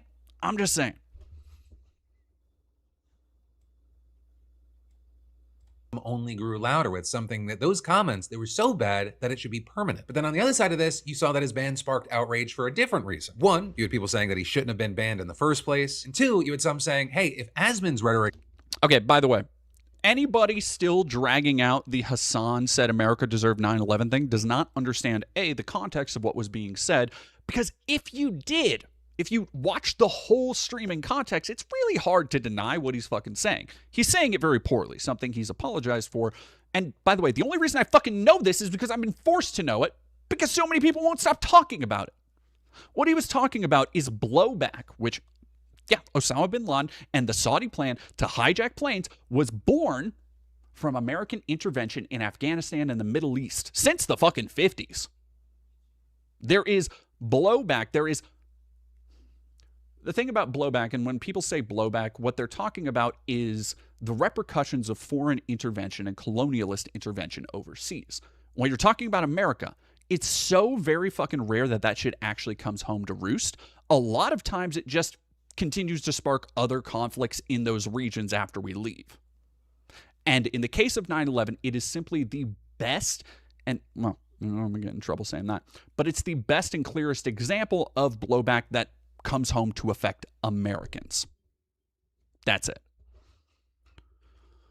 Landed him a ban. Hassan Piker should also be banned. You even had Elon Musk writing, why does Twitch have this double standard? Which then resulted in Hassan jumping in to try to defend himself, suggesting that the clips that Elon was using to justify a ban were taken out of context, whereas, quote, Asmongold urged people to shoot and kill migrant children, which is very real. And while his supporters agreed with that take, and Asmongold's supporters agreed with their take, there was also a fair share of people that were like, yeah, ban them both. So now one of the latest people to address the controversy is Asmongold himself. Because over the weekend, you had him posting a video titled, Why I'm Gone. And there, okay, let's see. How the fuck is Asmon not banned on... Like, I genuinely think at a certain point, if you are... God, he just fucking looks disgusting. What is this, a 480p camera? You have more money than fucking Hey guys, God. it's me again. What is that? Look, nobody ever gets to say leftist audio to me again. Listen to this shit, dude. And usually at this point, I've already made like 2 or 3 other videos about why I got suspended on Twitch, and I've been farming this a lot. But unfortunately, something that has... At least he... Christ, man. He just admits it. He just admits it. He just admits that anytime he says some dumb shit, he just fucking farms it. Man, fuck this guy. I'm not giving him any more attention. Fuck that. All right, let's go watch this wretched... God, I thought Nancy Mace was gone.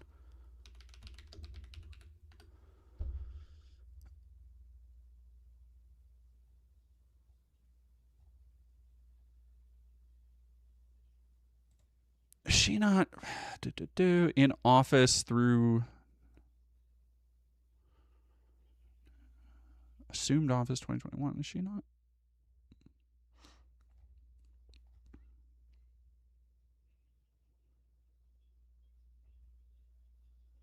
I thought she fucking left. Here we go.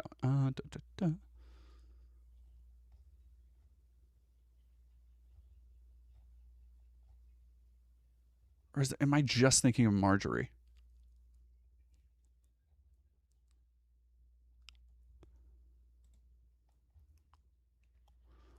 Yes, indeed. The bean queen herself, y'all.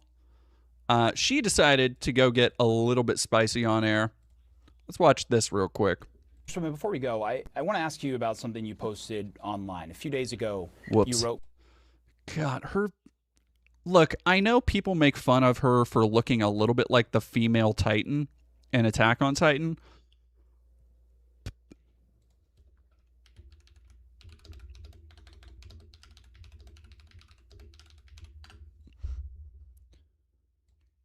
Not the hot one. The smiling one.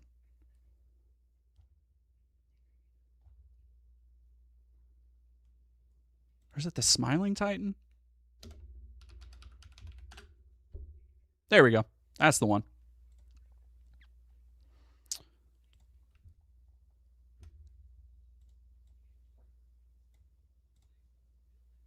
Like, look, I know people have drawn that comparison before. But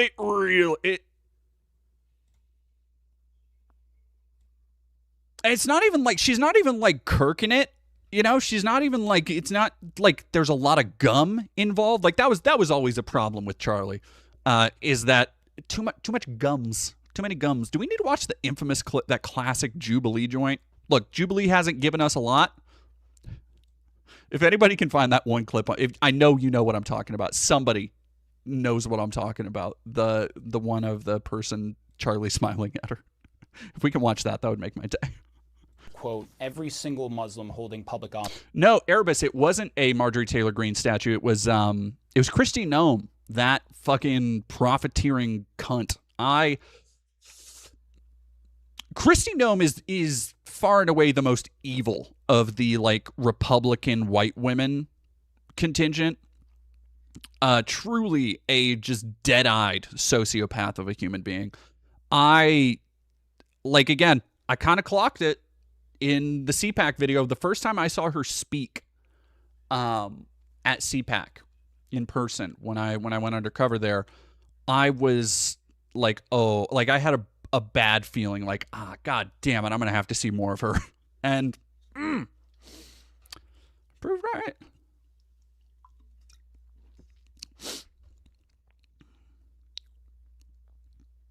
Well, I'm not in Michigan, but I'm kind of bullish on Francesca Hong, honestly. Like, I hope if she wins the primary, she'll do a good job. But I will say I've seen stronger candidates, and I hope that, over time, if she wins that nomination, she'll be able to become a stronger candidate, is my hope.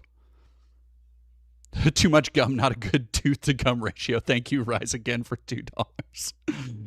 Merchant Resident Evil, thank you for $2. Nancy Mace looks like the monster from Smile 1 and 2. Yeah, okay, yeah.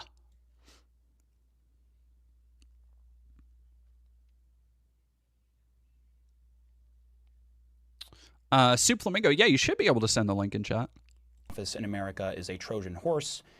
Oh, yeah, so one of the things, again, in the long... Oh, God, we should talk about fucking... God, what's her fucking name? Ooh, that's one other person we can talk about who has lost her goddamn mind. One of our favorite friends of the show has been really... Oof.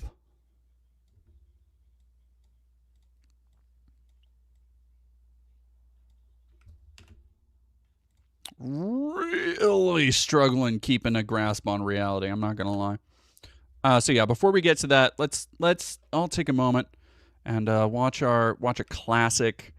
Just to miss him every day, buddy. Ever in a NICU unit actually happened in San Diego, not far from here, and survived at 20 weeks. Okay, so under Roe v. Wade, 93% of abortions happened in the first 13 weeks of pregnancy. That's 93% of the abortions happened well before a fetus is technically viable as sure. a form of so life. Let's go into viability. So what is it about, let's say, a 6-week baby that has a heartbeat, its own DNA, fingerprint, brain waves, that is less moral worth than an 88-year-old right now with dementia in a home down the street? That person requires assistance, requires help. Why is it that the 6-week baby is of less moral worth? Well, first of all, it's not a baby, it's a fetus. Well, what does fetus mean? A fetus is in utero. What does fetus mean in Latin? What the f***? I'm sorry, is this language class? It means little human being. Ooh, his smile is very creepy.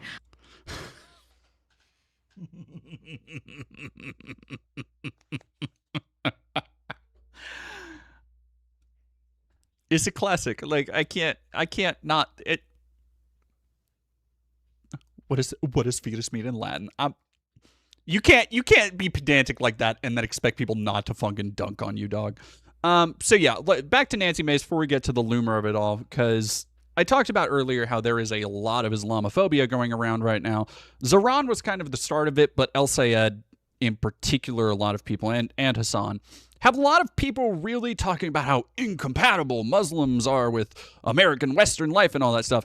And meanwhile, again, I haven't seen a lot of Muslims because I live in Spokane, but the one I've seen recently was, like I said earlier, a Sikh man who was selflessly giving his own time, money, whatever was needed as wildfires were ravaging the city, who had lost his home and was giving of his own to people who needed it.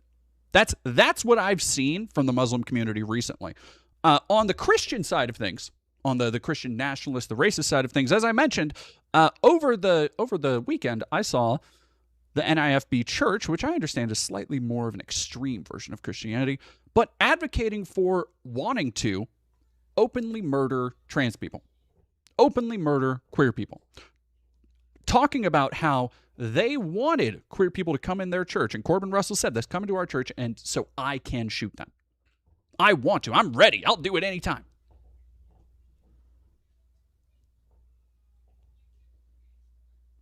So if we're comparing those, I thought Sikhs were Muslim. Well, God damn it.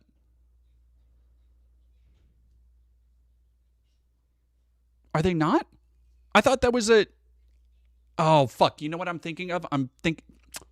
Nope, that's on me. I'm thinking of Shia and Sunni. All the S words got me fucked up.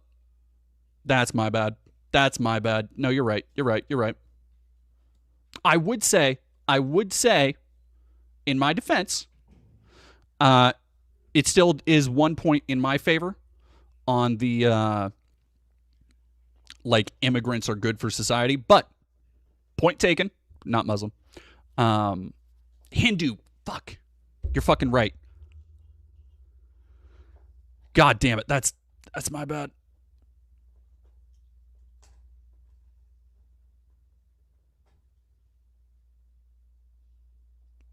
No. Sikhism is from India, though, is more what I meant.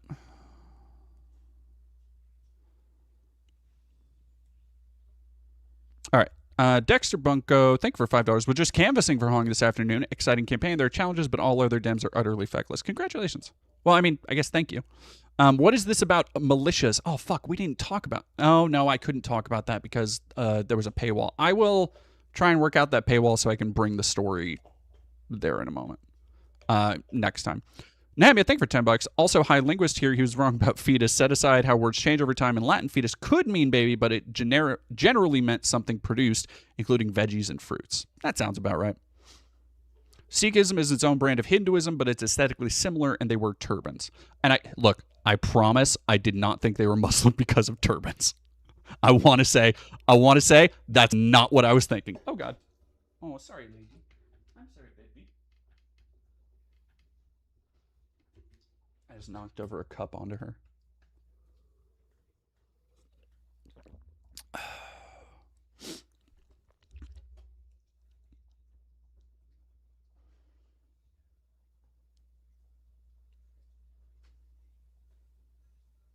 And I'm also hearing Sikhism isn't a brand of Hinduism.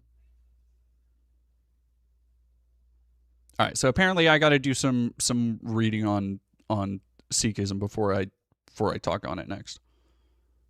And you know what? That's fine. I always talk about how I'm always down to learn, always down to be corrected. Today is no different.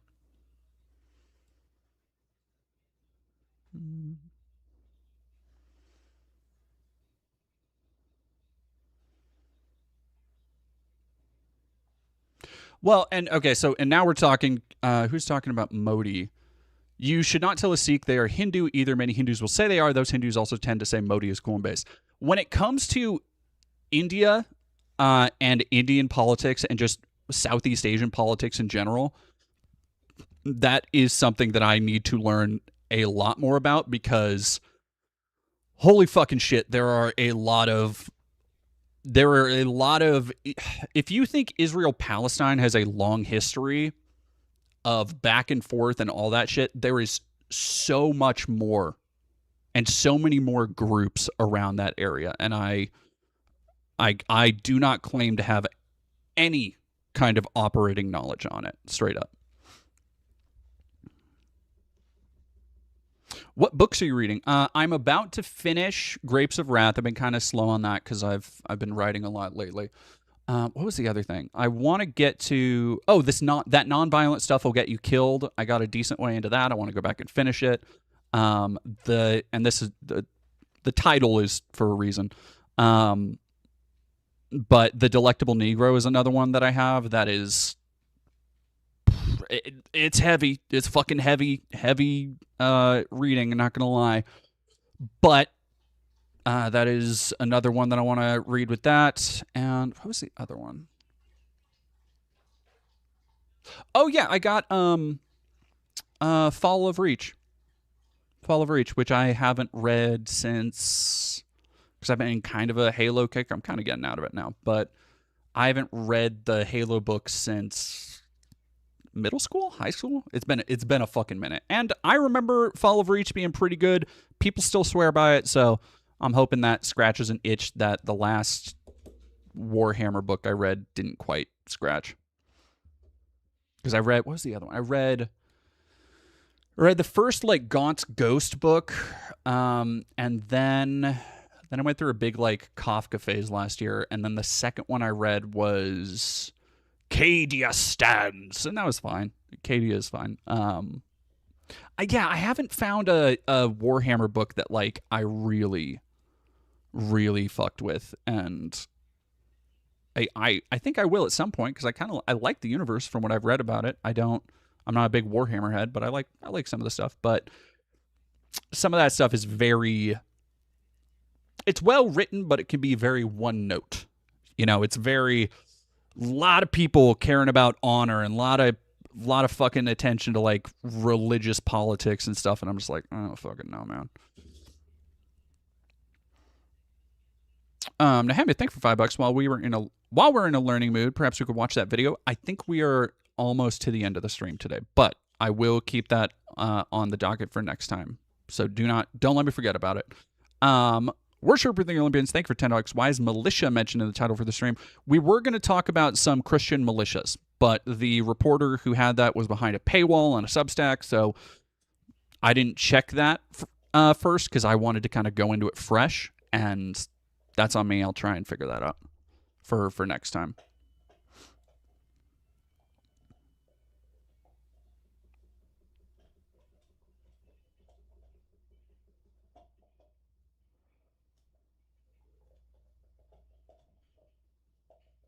I remember liking Fall of Reach. I remember liking First Strike, and because Contact Harvest was the one with Johnson, right?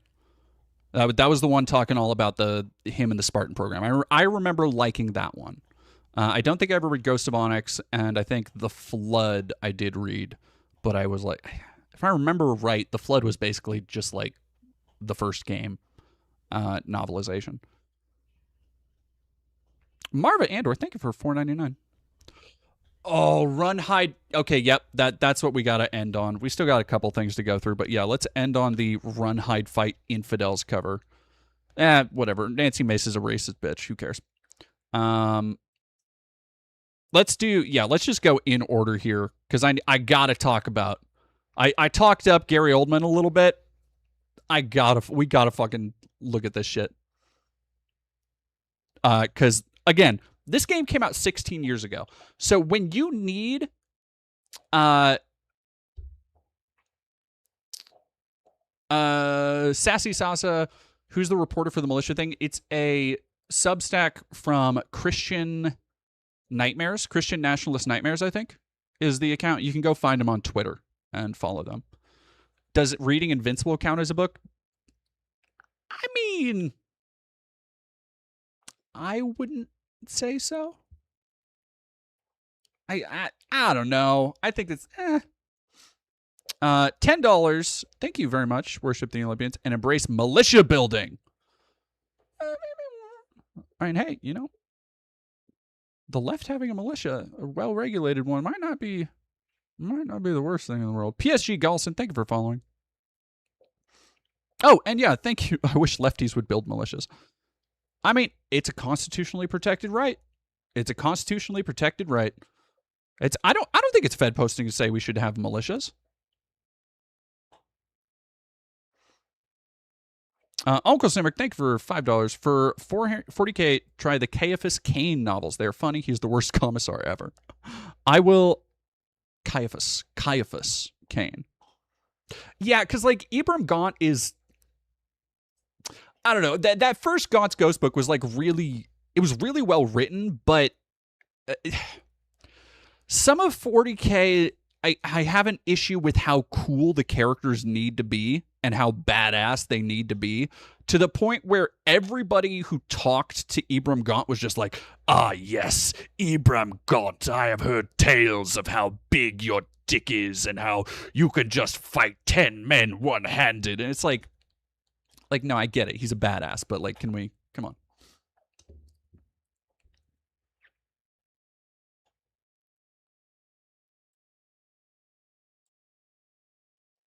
Alrighty, let's again. If y'all don't know Ball, about Gary Oldman's performance, again, this is Gary Oldman, fucking Commissioner Gordon from the Nolan Dark Knight movies, which is fucking My insane. father was to a think about. musician in Stalingrad.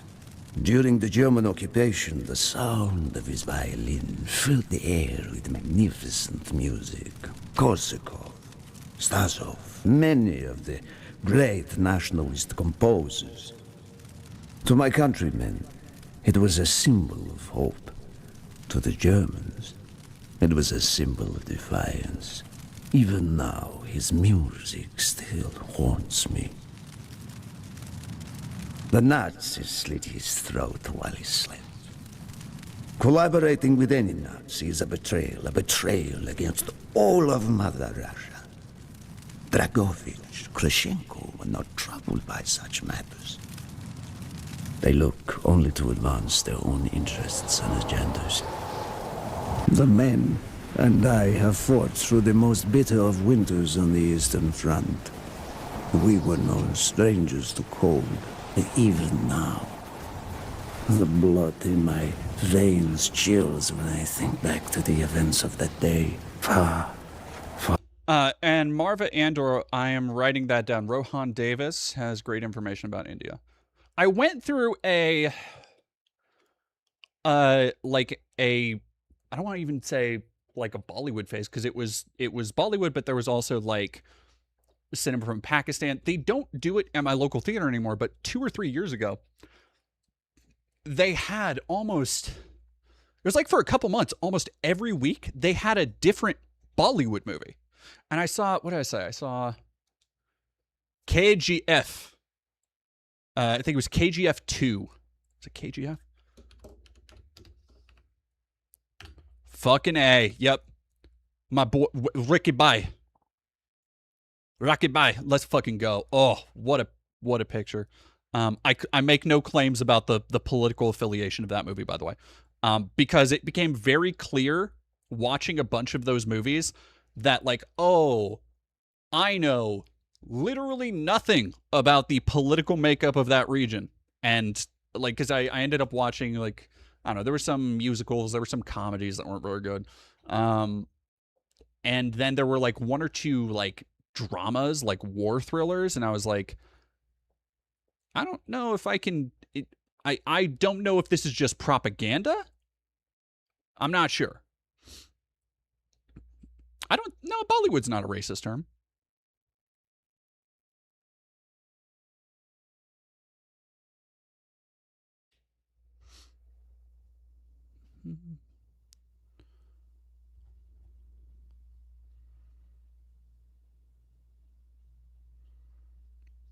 Worshiper in the Olympians, thank you for $10. And to y'all liberal progressives, stop advocating for gun control. You are sending us down the road of disarming the left and the working class and the marginalized. A fucking man. A fucking man. Oh, see, here's the thing. RRR was fine. It was okay. KGF. Let me see if I can find a fucking scene from KGF, because I went in, and I need you to understand, I went into this movie fucking blind.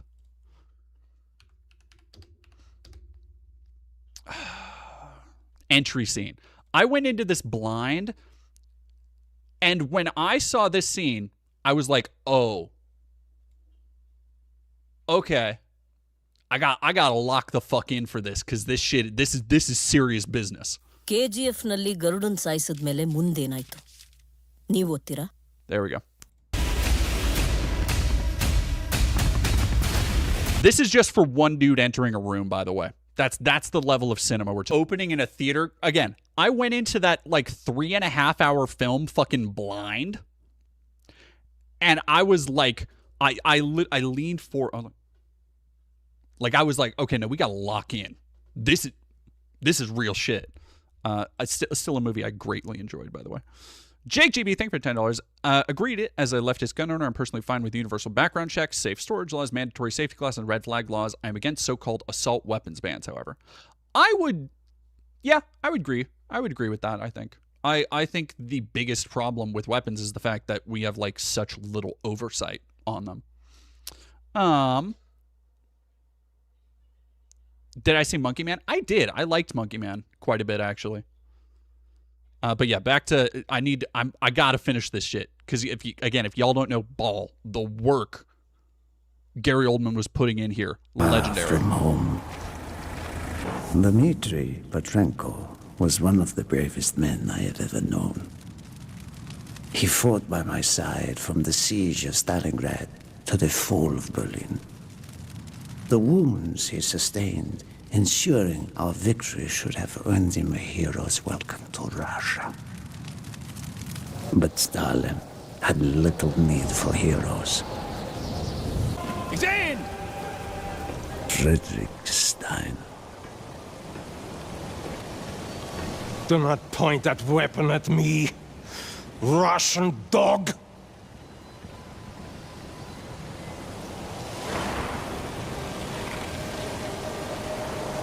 You will take me to Dragovich.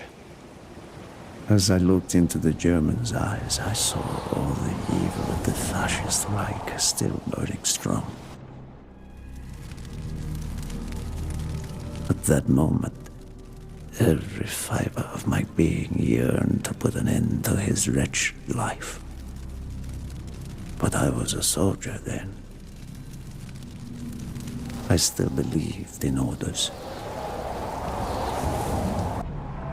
Like, the crazier part is that 90% of this movie, 90% of this game is the most basic gung-ho, rah-rah, bullshit American, like, no nuance, we gotta kill this guy, we gotta go here, you gotta get this before, like, it's MacGuffins and finding bad guys all the way down, right? And then, for whatever fucking reason, in the middle of the game, Gary Oldman decides to lock the fuck in and deliver a goddamn Academy Award performance for this fucking shooter game that the prime demographic is 14-year-olds, but they're 14-year-olds who are going to remember this for the rest of their life. 14-year-olds that they sit down and they're like, damn, Gary Oldman. Damn, Gary Oldman. Gary Oldman out here fucking spitting. We had found what we were looking for. Nova 6.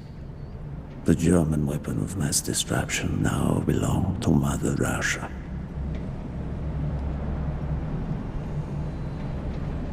Or so it seemed. Our victory was to be short-lived. Dragovich wanted to see the effects of the poison firsthand. It was also an opportunity to remove a thorn in his side. I had long known of their distrust, what kind of men they were. It was a betrayal I should have foreseen. Like, you listen to this, and my man is fucking going through it doing these lines, dude. Like, unbelievable work. We gotta finish it. He's the GOAT. He's the GOAT. And I still, to this day, I still watch these cutscenes like locked the fuck in. Like, most of the cutscenes are fucking whatever. A lot of them are pastiches of other Vietnam movies, or, you know, just to kind of get from one point to the other. But this is like the one thing from this game I think I'll still defend.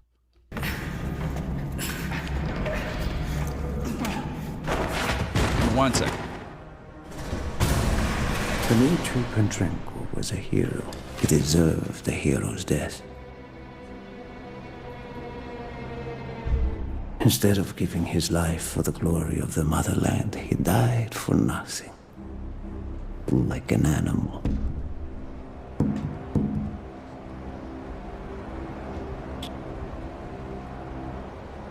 He should have died in Berlin.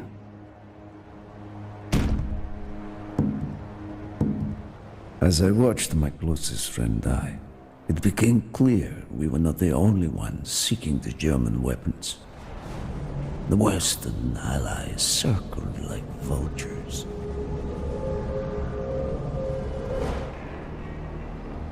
Of course, Drago. Mason, listen to me. We are running out of time, my friend. Can you trust your leaders to destroy it? Or do you think they will use it? The flag may be different, but the methods are the same. They will use you as they used me. You must decide. Decide what you think is worth fighting for. Dragovich, Kravchenko, Stein. These men must die. Oh. So good. So good. Yeah, it's I mean, that's Black Ops 1. That was 2010, 2011?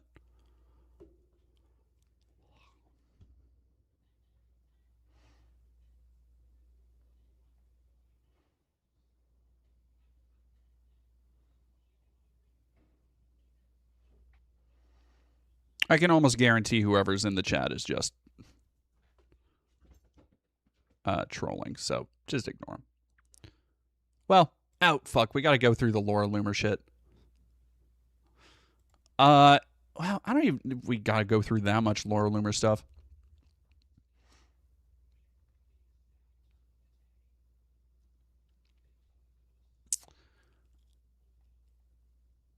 Tucker Carlson is spiritually Pakistani. What? Sure, man. I don't fucking know. What?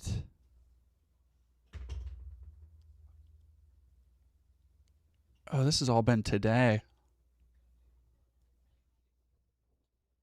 Oh my god. I was just going to look up one thing, but she's been tweeting non-fucking stop today. Are we kidding? Stop calling them socialists. They're jihadists. Out of context.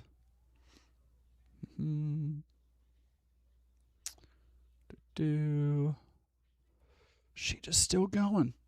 She's just still going.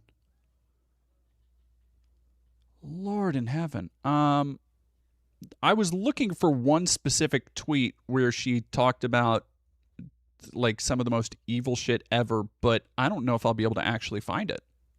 Good God. Taco Face Fart, thank you for $2. Howdy. Worship with the Olympians, thank you for $10. Rah rah American bullshit is fucking great when written well. Well, that's like the one part in the game that's not all about America. Oh yeah, and my nips heard Sam Worthington's performance in Black Ops 1 was complete dog shit. You can fucking hear the Australian accent so many times. It's wild that Sam Worthington was like there are moments where there's one line where he's like, "Today's the day," and it's like, dog, I can tell you're Australian.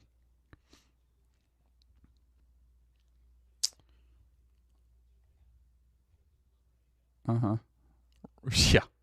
Somebody voted. Yeah, sure, dude.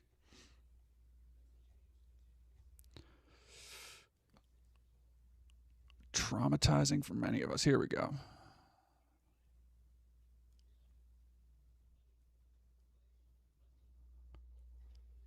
She really just fucking says whatever.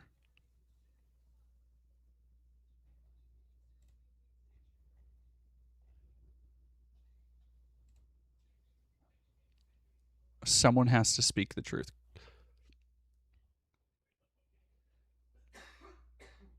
Like, what goes through her fucking brain, dog? Like,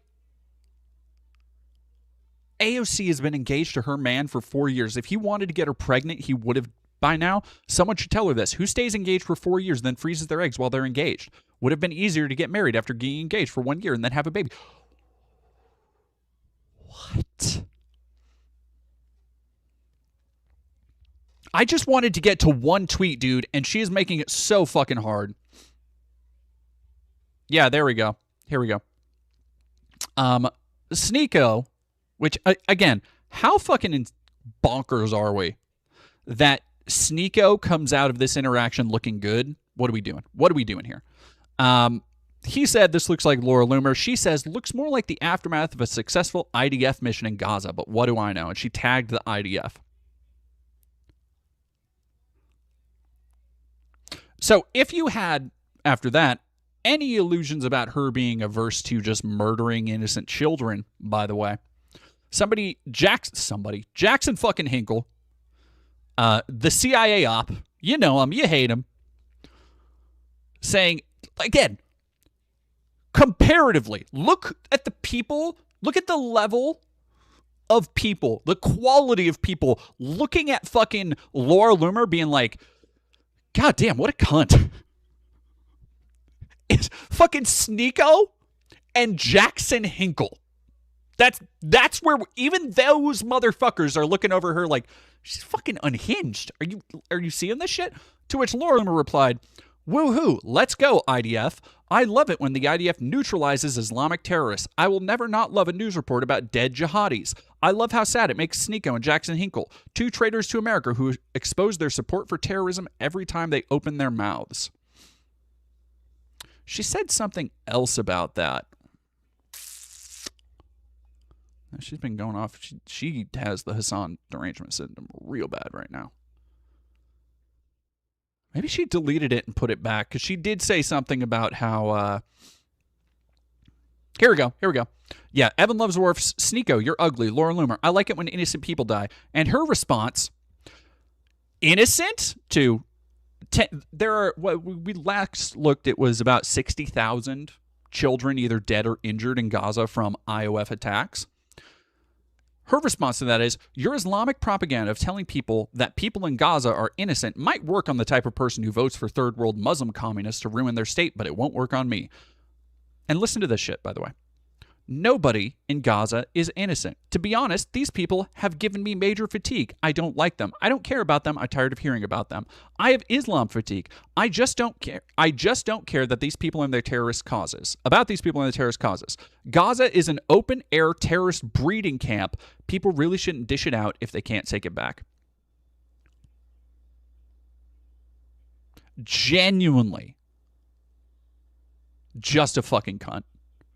Genuinely one of the most evil people on the internet right now.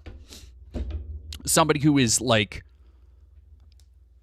just detached from fucking reality. And that should give you, by the way, a good little litmus test on the kind of rhetoric we're going to see more and more heading into the midterms, by the way. This level of detachment, I'm kind of surprised. Has Randy Fine, has that absolute chuckle fuck done anything? Congressman Randy Fine. Ugh. Just a slug of a human being. Yeah, here we go. Congress from California who is a... Oh. I didn't know that. This is what I get for listening with the... Or not listening. This is what I get for watching videos with the sound off and relying on captions. I didn't know. This is a...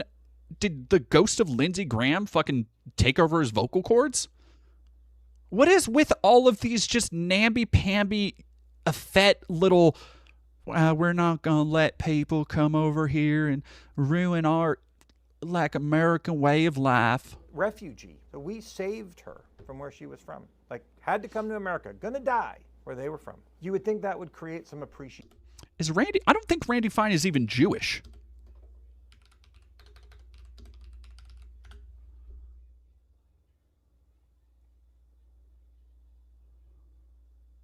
Oh, he is Jewish, I guess. Prominent, outspoken Jewish Republican. First congressman to wear a kippah. Wow. Right? Instead, she got elected to a local, I don't remember if it's a city council or a school board. And at the beginning of any public meeting, people typically stand up and they pledge allegiance to the flag of the United States of America. And she won't do it. Who gives a fuck? That's my question. Do you believe in America? Do you believe in the freedom to not do that? Then shut the fuck up. Who gives a shit? You either believe in the promise of freedom or you don't. That's it. Like, it begins and ends there. You don't believe in that, you're a fascist. Sorry.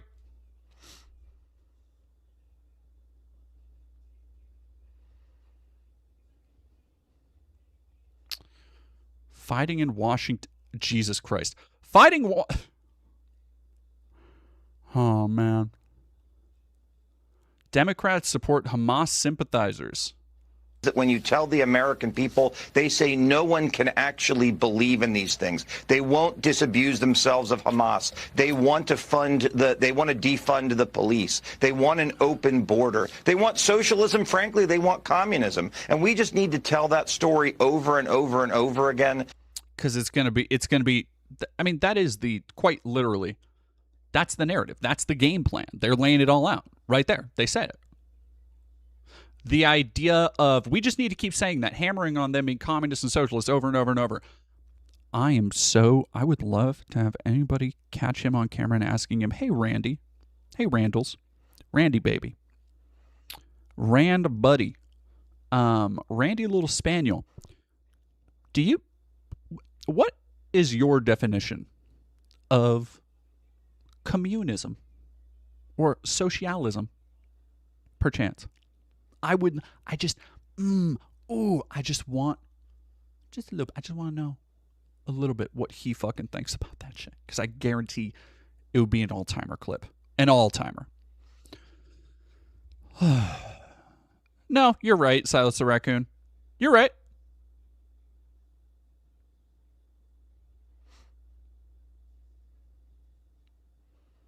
God forbid people fucking want, like, to be able to pay bills and shit. Alrighty, chat. I meant to start streaming a little bit earlier, but I am trying to not stay up too terribly late. I want to get a head start on recording tomorrow. So, we are going to go over to... Ooh, that's pretty good. That's pretty good. I believe actual Jake is cooking up some good stuff, something I wanted to talk about. The quartering, being obsessed with AOC. That's one thing we haven't really spoken about, by the way, is, look, we've seen years now of the most degenerate, ridiculous people obsessed with AOC, and it's very psychosexual, right? Like, she is an attractive Latina woman, which means... Oh, fuck, you're right. No, wait, you're right. We gotta watch Infidels. I haven't watched this yet. Let's fucking go. Run, hide, fight, Infidel. And they put it in the script? Ooh.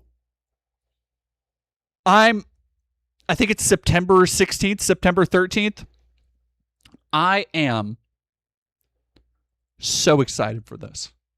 There is a very real chance, chat, there is a very real chance that somehow there is a worse film this year than Melania and Citizen Vigilante.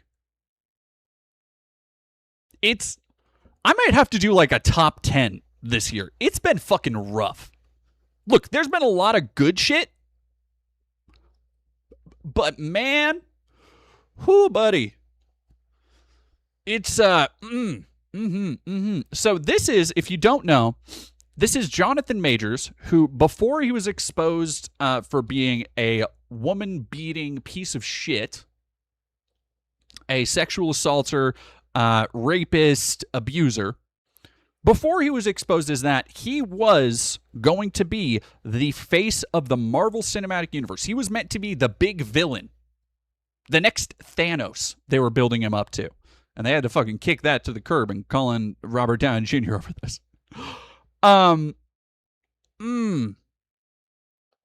This is... So if you don't know, by the way, here's the premise of this.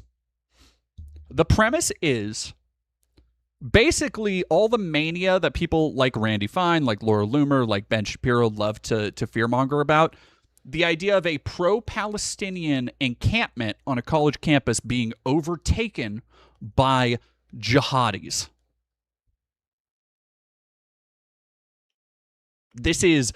They made Die Hard for college campuses. They made Zionist Die Hard for college campuses. So here's the thing. The first Run, Hide, Fight movie, and this is something that gets overlooked a lot, the first Run, Hide, Fight movie was not made by Daily Wire. It was only distributed by them. They bought the rights to the film after it was made because nobody else really wanted to touch it. The first Run, Hide, Fight was a entirely forgettable movie about a tough, conservative raised girl who faces off against a group of basically school shooter radicals. And so it kind of became known as like the school shooter Die Hard movie. And it's forgettable, like Redbox rental shit. However, I guess they own the rights to the franchise? Because they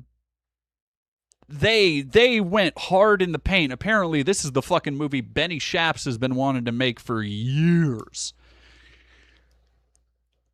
And I can't wait to see it. Because this is shit. If you know anything from Ben Shapiro's book, if you know anything of like the action movie narratives that he's tried to make, I don't know if he actually wrote this, but this seems very in line with his shit, and he is out here shilling it bad. But I know it's going to be a pile of shit because even Matt Walsh is out here being like, yeah, I guess we made a movie. You should go check it out. And here's the real fucking problem. I'm going to have to pay for Daily Wire Premium for this. I'm going to have to pay for Daily Wire Premium. I think it's like $100 a month because I'm going to watch this on the premiere. I'm much like Lady Ballers. I got a plan. I'm coming for you, Daily Wire. It's going premiere, video. I'm going to try and have it up the same night.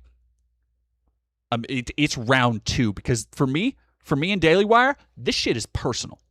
If y'all don't remember, I did that with what was the fuck? Lady Ballers. And Daily Wire copyright claimed my video for using footage from their trailer. I believe because my video, I had it up before any other reviews, launched to the top of Google Trends, and then I had to delist that one and upload an entirely new one because they completely copyright claimed it. I can't because guess what? It won't be quick enough. Waiting for pirates to have it, it'll take too long. It'll take too long. I got to do it. Your country is beneath contempt. We who love and serve Allah fought. Oh, yeah. Already off the... Let's go. Back against the Americans and the Zionists from the scourge of secularism and the lands of unbelief. One of my favorite things that happens with these things is that they really want to make it about like leftists and leftist causes and progressive causes, but they have a real hard time balancing that with the fact that radical Islam isn't that different from radical Christianity. And a lot of the same people and tenets that progressives are against with radical Christianity, they're also against in radical Islam. Like, any leftist or progressive is not just reflexively like, oh yeah, we should have Sharia law. That doesn't fucking happen. It's an entirely fabricated fucking narrative. We just don't think that people should be excluded because of the color of their skin or them practicing a religion, because a lot of progressives understand that most Muslim people, one of the largest religions on the planet, are not radical terrorists. Most. Just like the average American can easily understand that most conservatives aren't the kind of crazy batshit motherfuckers who talk every week about murdering trans people, like the NIFB. Most people understand this. However, it is so fucking funny to try and tie those two things together. You're making a movie where the bad guys are Islamic terrorists, jihadists, who are trying to institute Sharia law while also repeating progressive phrases about hating the secularism of American, but that's the kind of thing that Sharia would want to. Huh? Oh man. Oh buddy. Oh buddy. Is this like Don't Mess with the Zohan where all the Muslims are paid by Jews? Oh man. Don't Mess with the Zohan is fucking crazy. Maybe I should revisit that movie. Christ. I forgot about Don't Mess with the Zohan.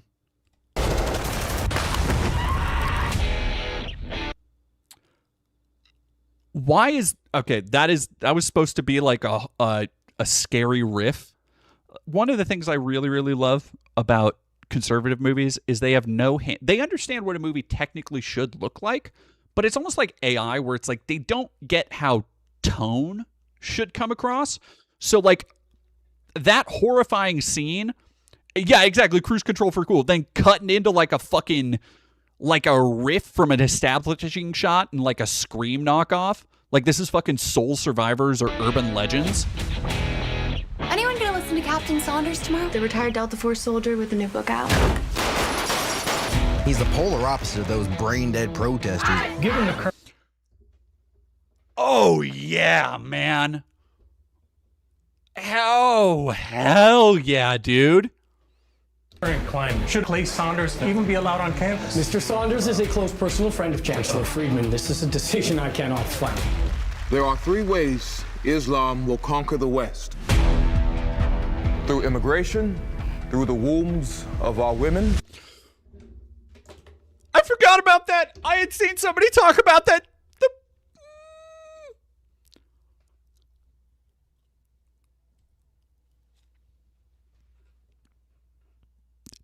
It's a cuck fantasy. You cannot look.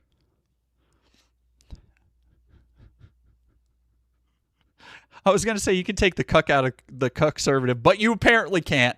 It's all the way down. Doesn't matter if they're fucking making AI fucking Love Island fruit slop.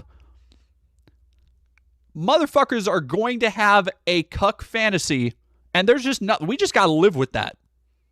Right? They're just going to talk about cuck shit. They're just going to have that be a primary motivating factor for the protagonist of their film. Oh, man. The wombs of our...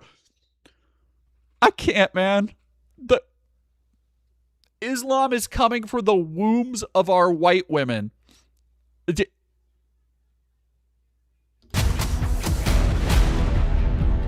And by using our nation's freedoms against us. So they're just arguing for less. Again, that's the argument here, is that we should be less religiously free. We should just have a theocracy, because if we allow Muslims, then this is how they take root. Even though, like, I don't think there's been one fucking example of a Muslim city council or a Muslim town meeting or any group of Muslims in America trying to actually institute radical Islam and Sharia law. I don't think it's ever actually happened. I would be very curious to be proven wrong. Also, a lot of people like to be like, oh, well, Muslims did 9/11. From Saudi Arabia. And Trump is real fucking close to them. Curious.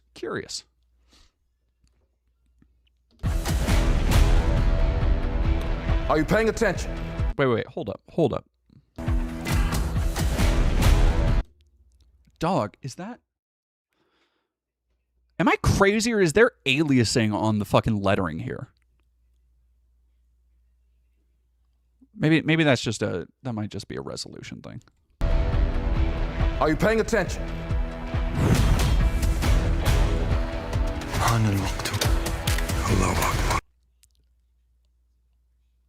In the big 2-6, we're still doing Allahu Akbar.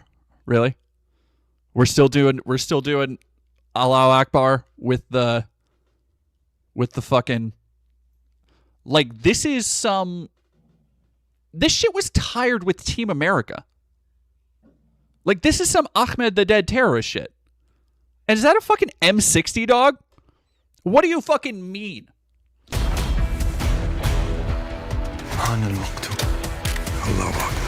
Listen carefully. The great Satan, America, will fall.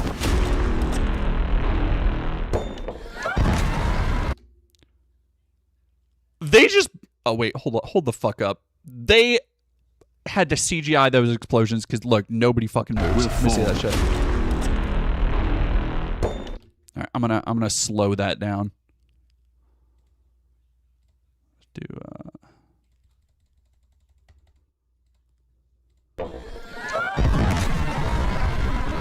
Yeah, that's just like superimposed. That's crazy. Also, yeah, I don't think it's a coincidence they tried to make that shit look like Hassan. You are infidels. The bodies of women are not pure, and the men's souls are unclean. Hell yeah. It's just going to be Cuck Fantasy the movie. They made a Cuck Fantasy Die Hard.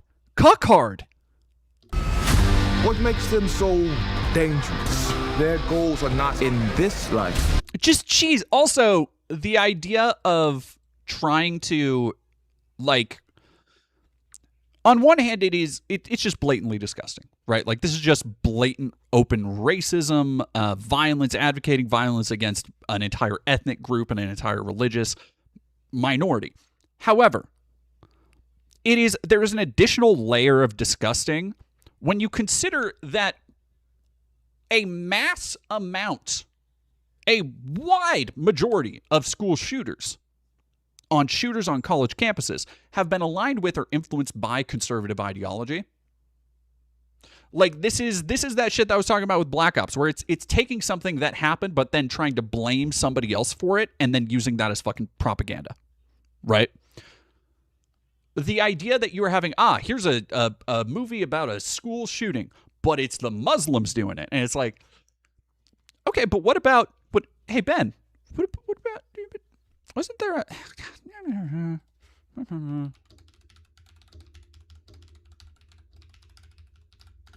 I feel like,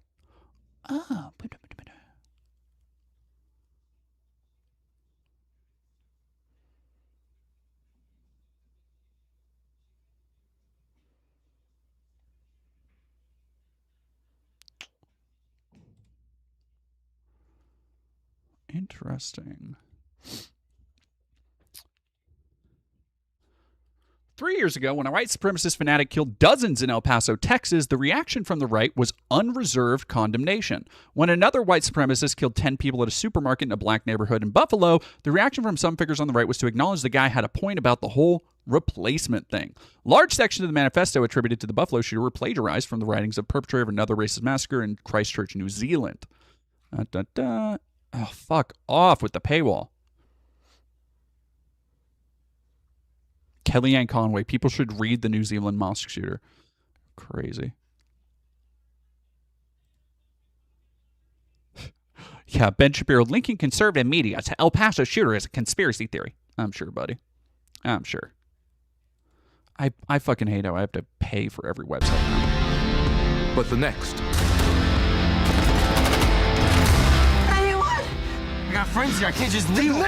What the fuck? Why are they In the law.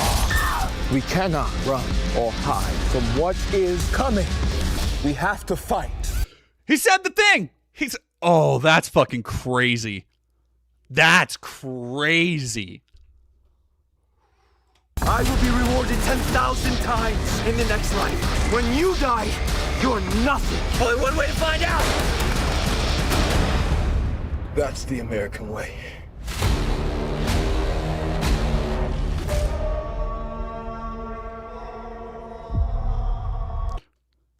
Mark it with a fucking double underline it, circle it. September 16th, baby. Fucking marked on my calendar. Dark Death Metal, thank you for $10. The thing I find most repugnant is Jonathan Majors, a black man participating in the racist dehumanization of a different marginalized group. At least it's not his people, am I right? I really think, I don't know, I feel like he and Armie Hammer have found themselves in similar situations. Like, I feel like he and Armie Hammer are rightfully ostracized, but have really no choice but to continue doing the one thing they could do for the lowest bidder. And that lowest bidder, in the case of Uwe Boll, in the case of Daily Wire, just wants literally any star they can, like, find. Oh, yeah. Hell yeah. I can't fucking wait. Oh, it's gonna be beautiful. Alrighty, chat. Let's go over. Let's say hi to. God, there's a lot of people streaming today. Let's go say hi to. There are so many people. Let's go say hi to Actual Jake. Go follow friend of the channel. It looks like he's looking at some other fun stuff from our modern hellscape. And stay tuned to the channel. I should have a video up about the conspiracies about the Spokane fires soon and dispelling the racist myths about pit bulls. So thank you very much, and I hope you all have a wonderful rest of your night. And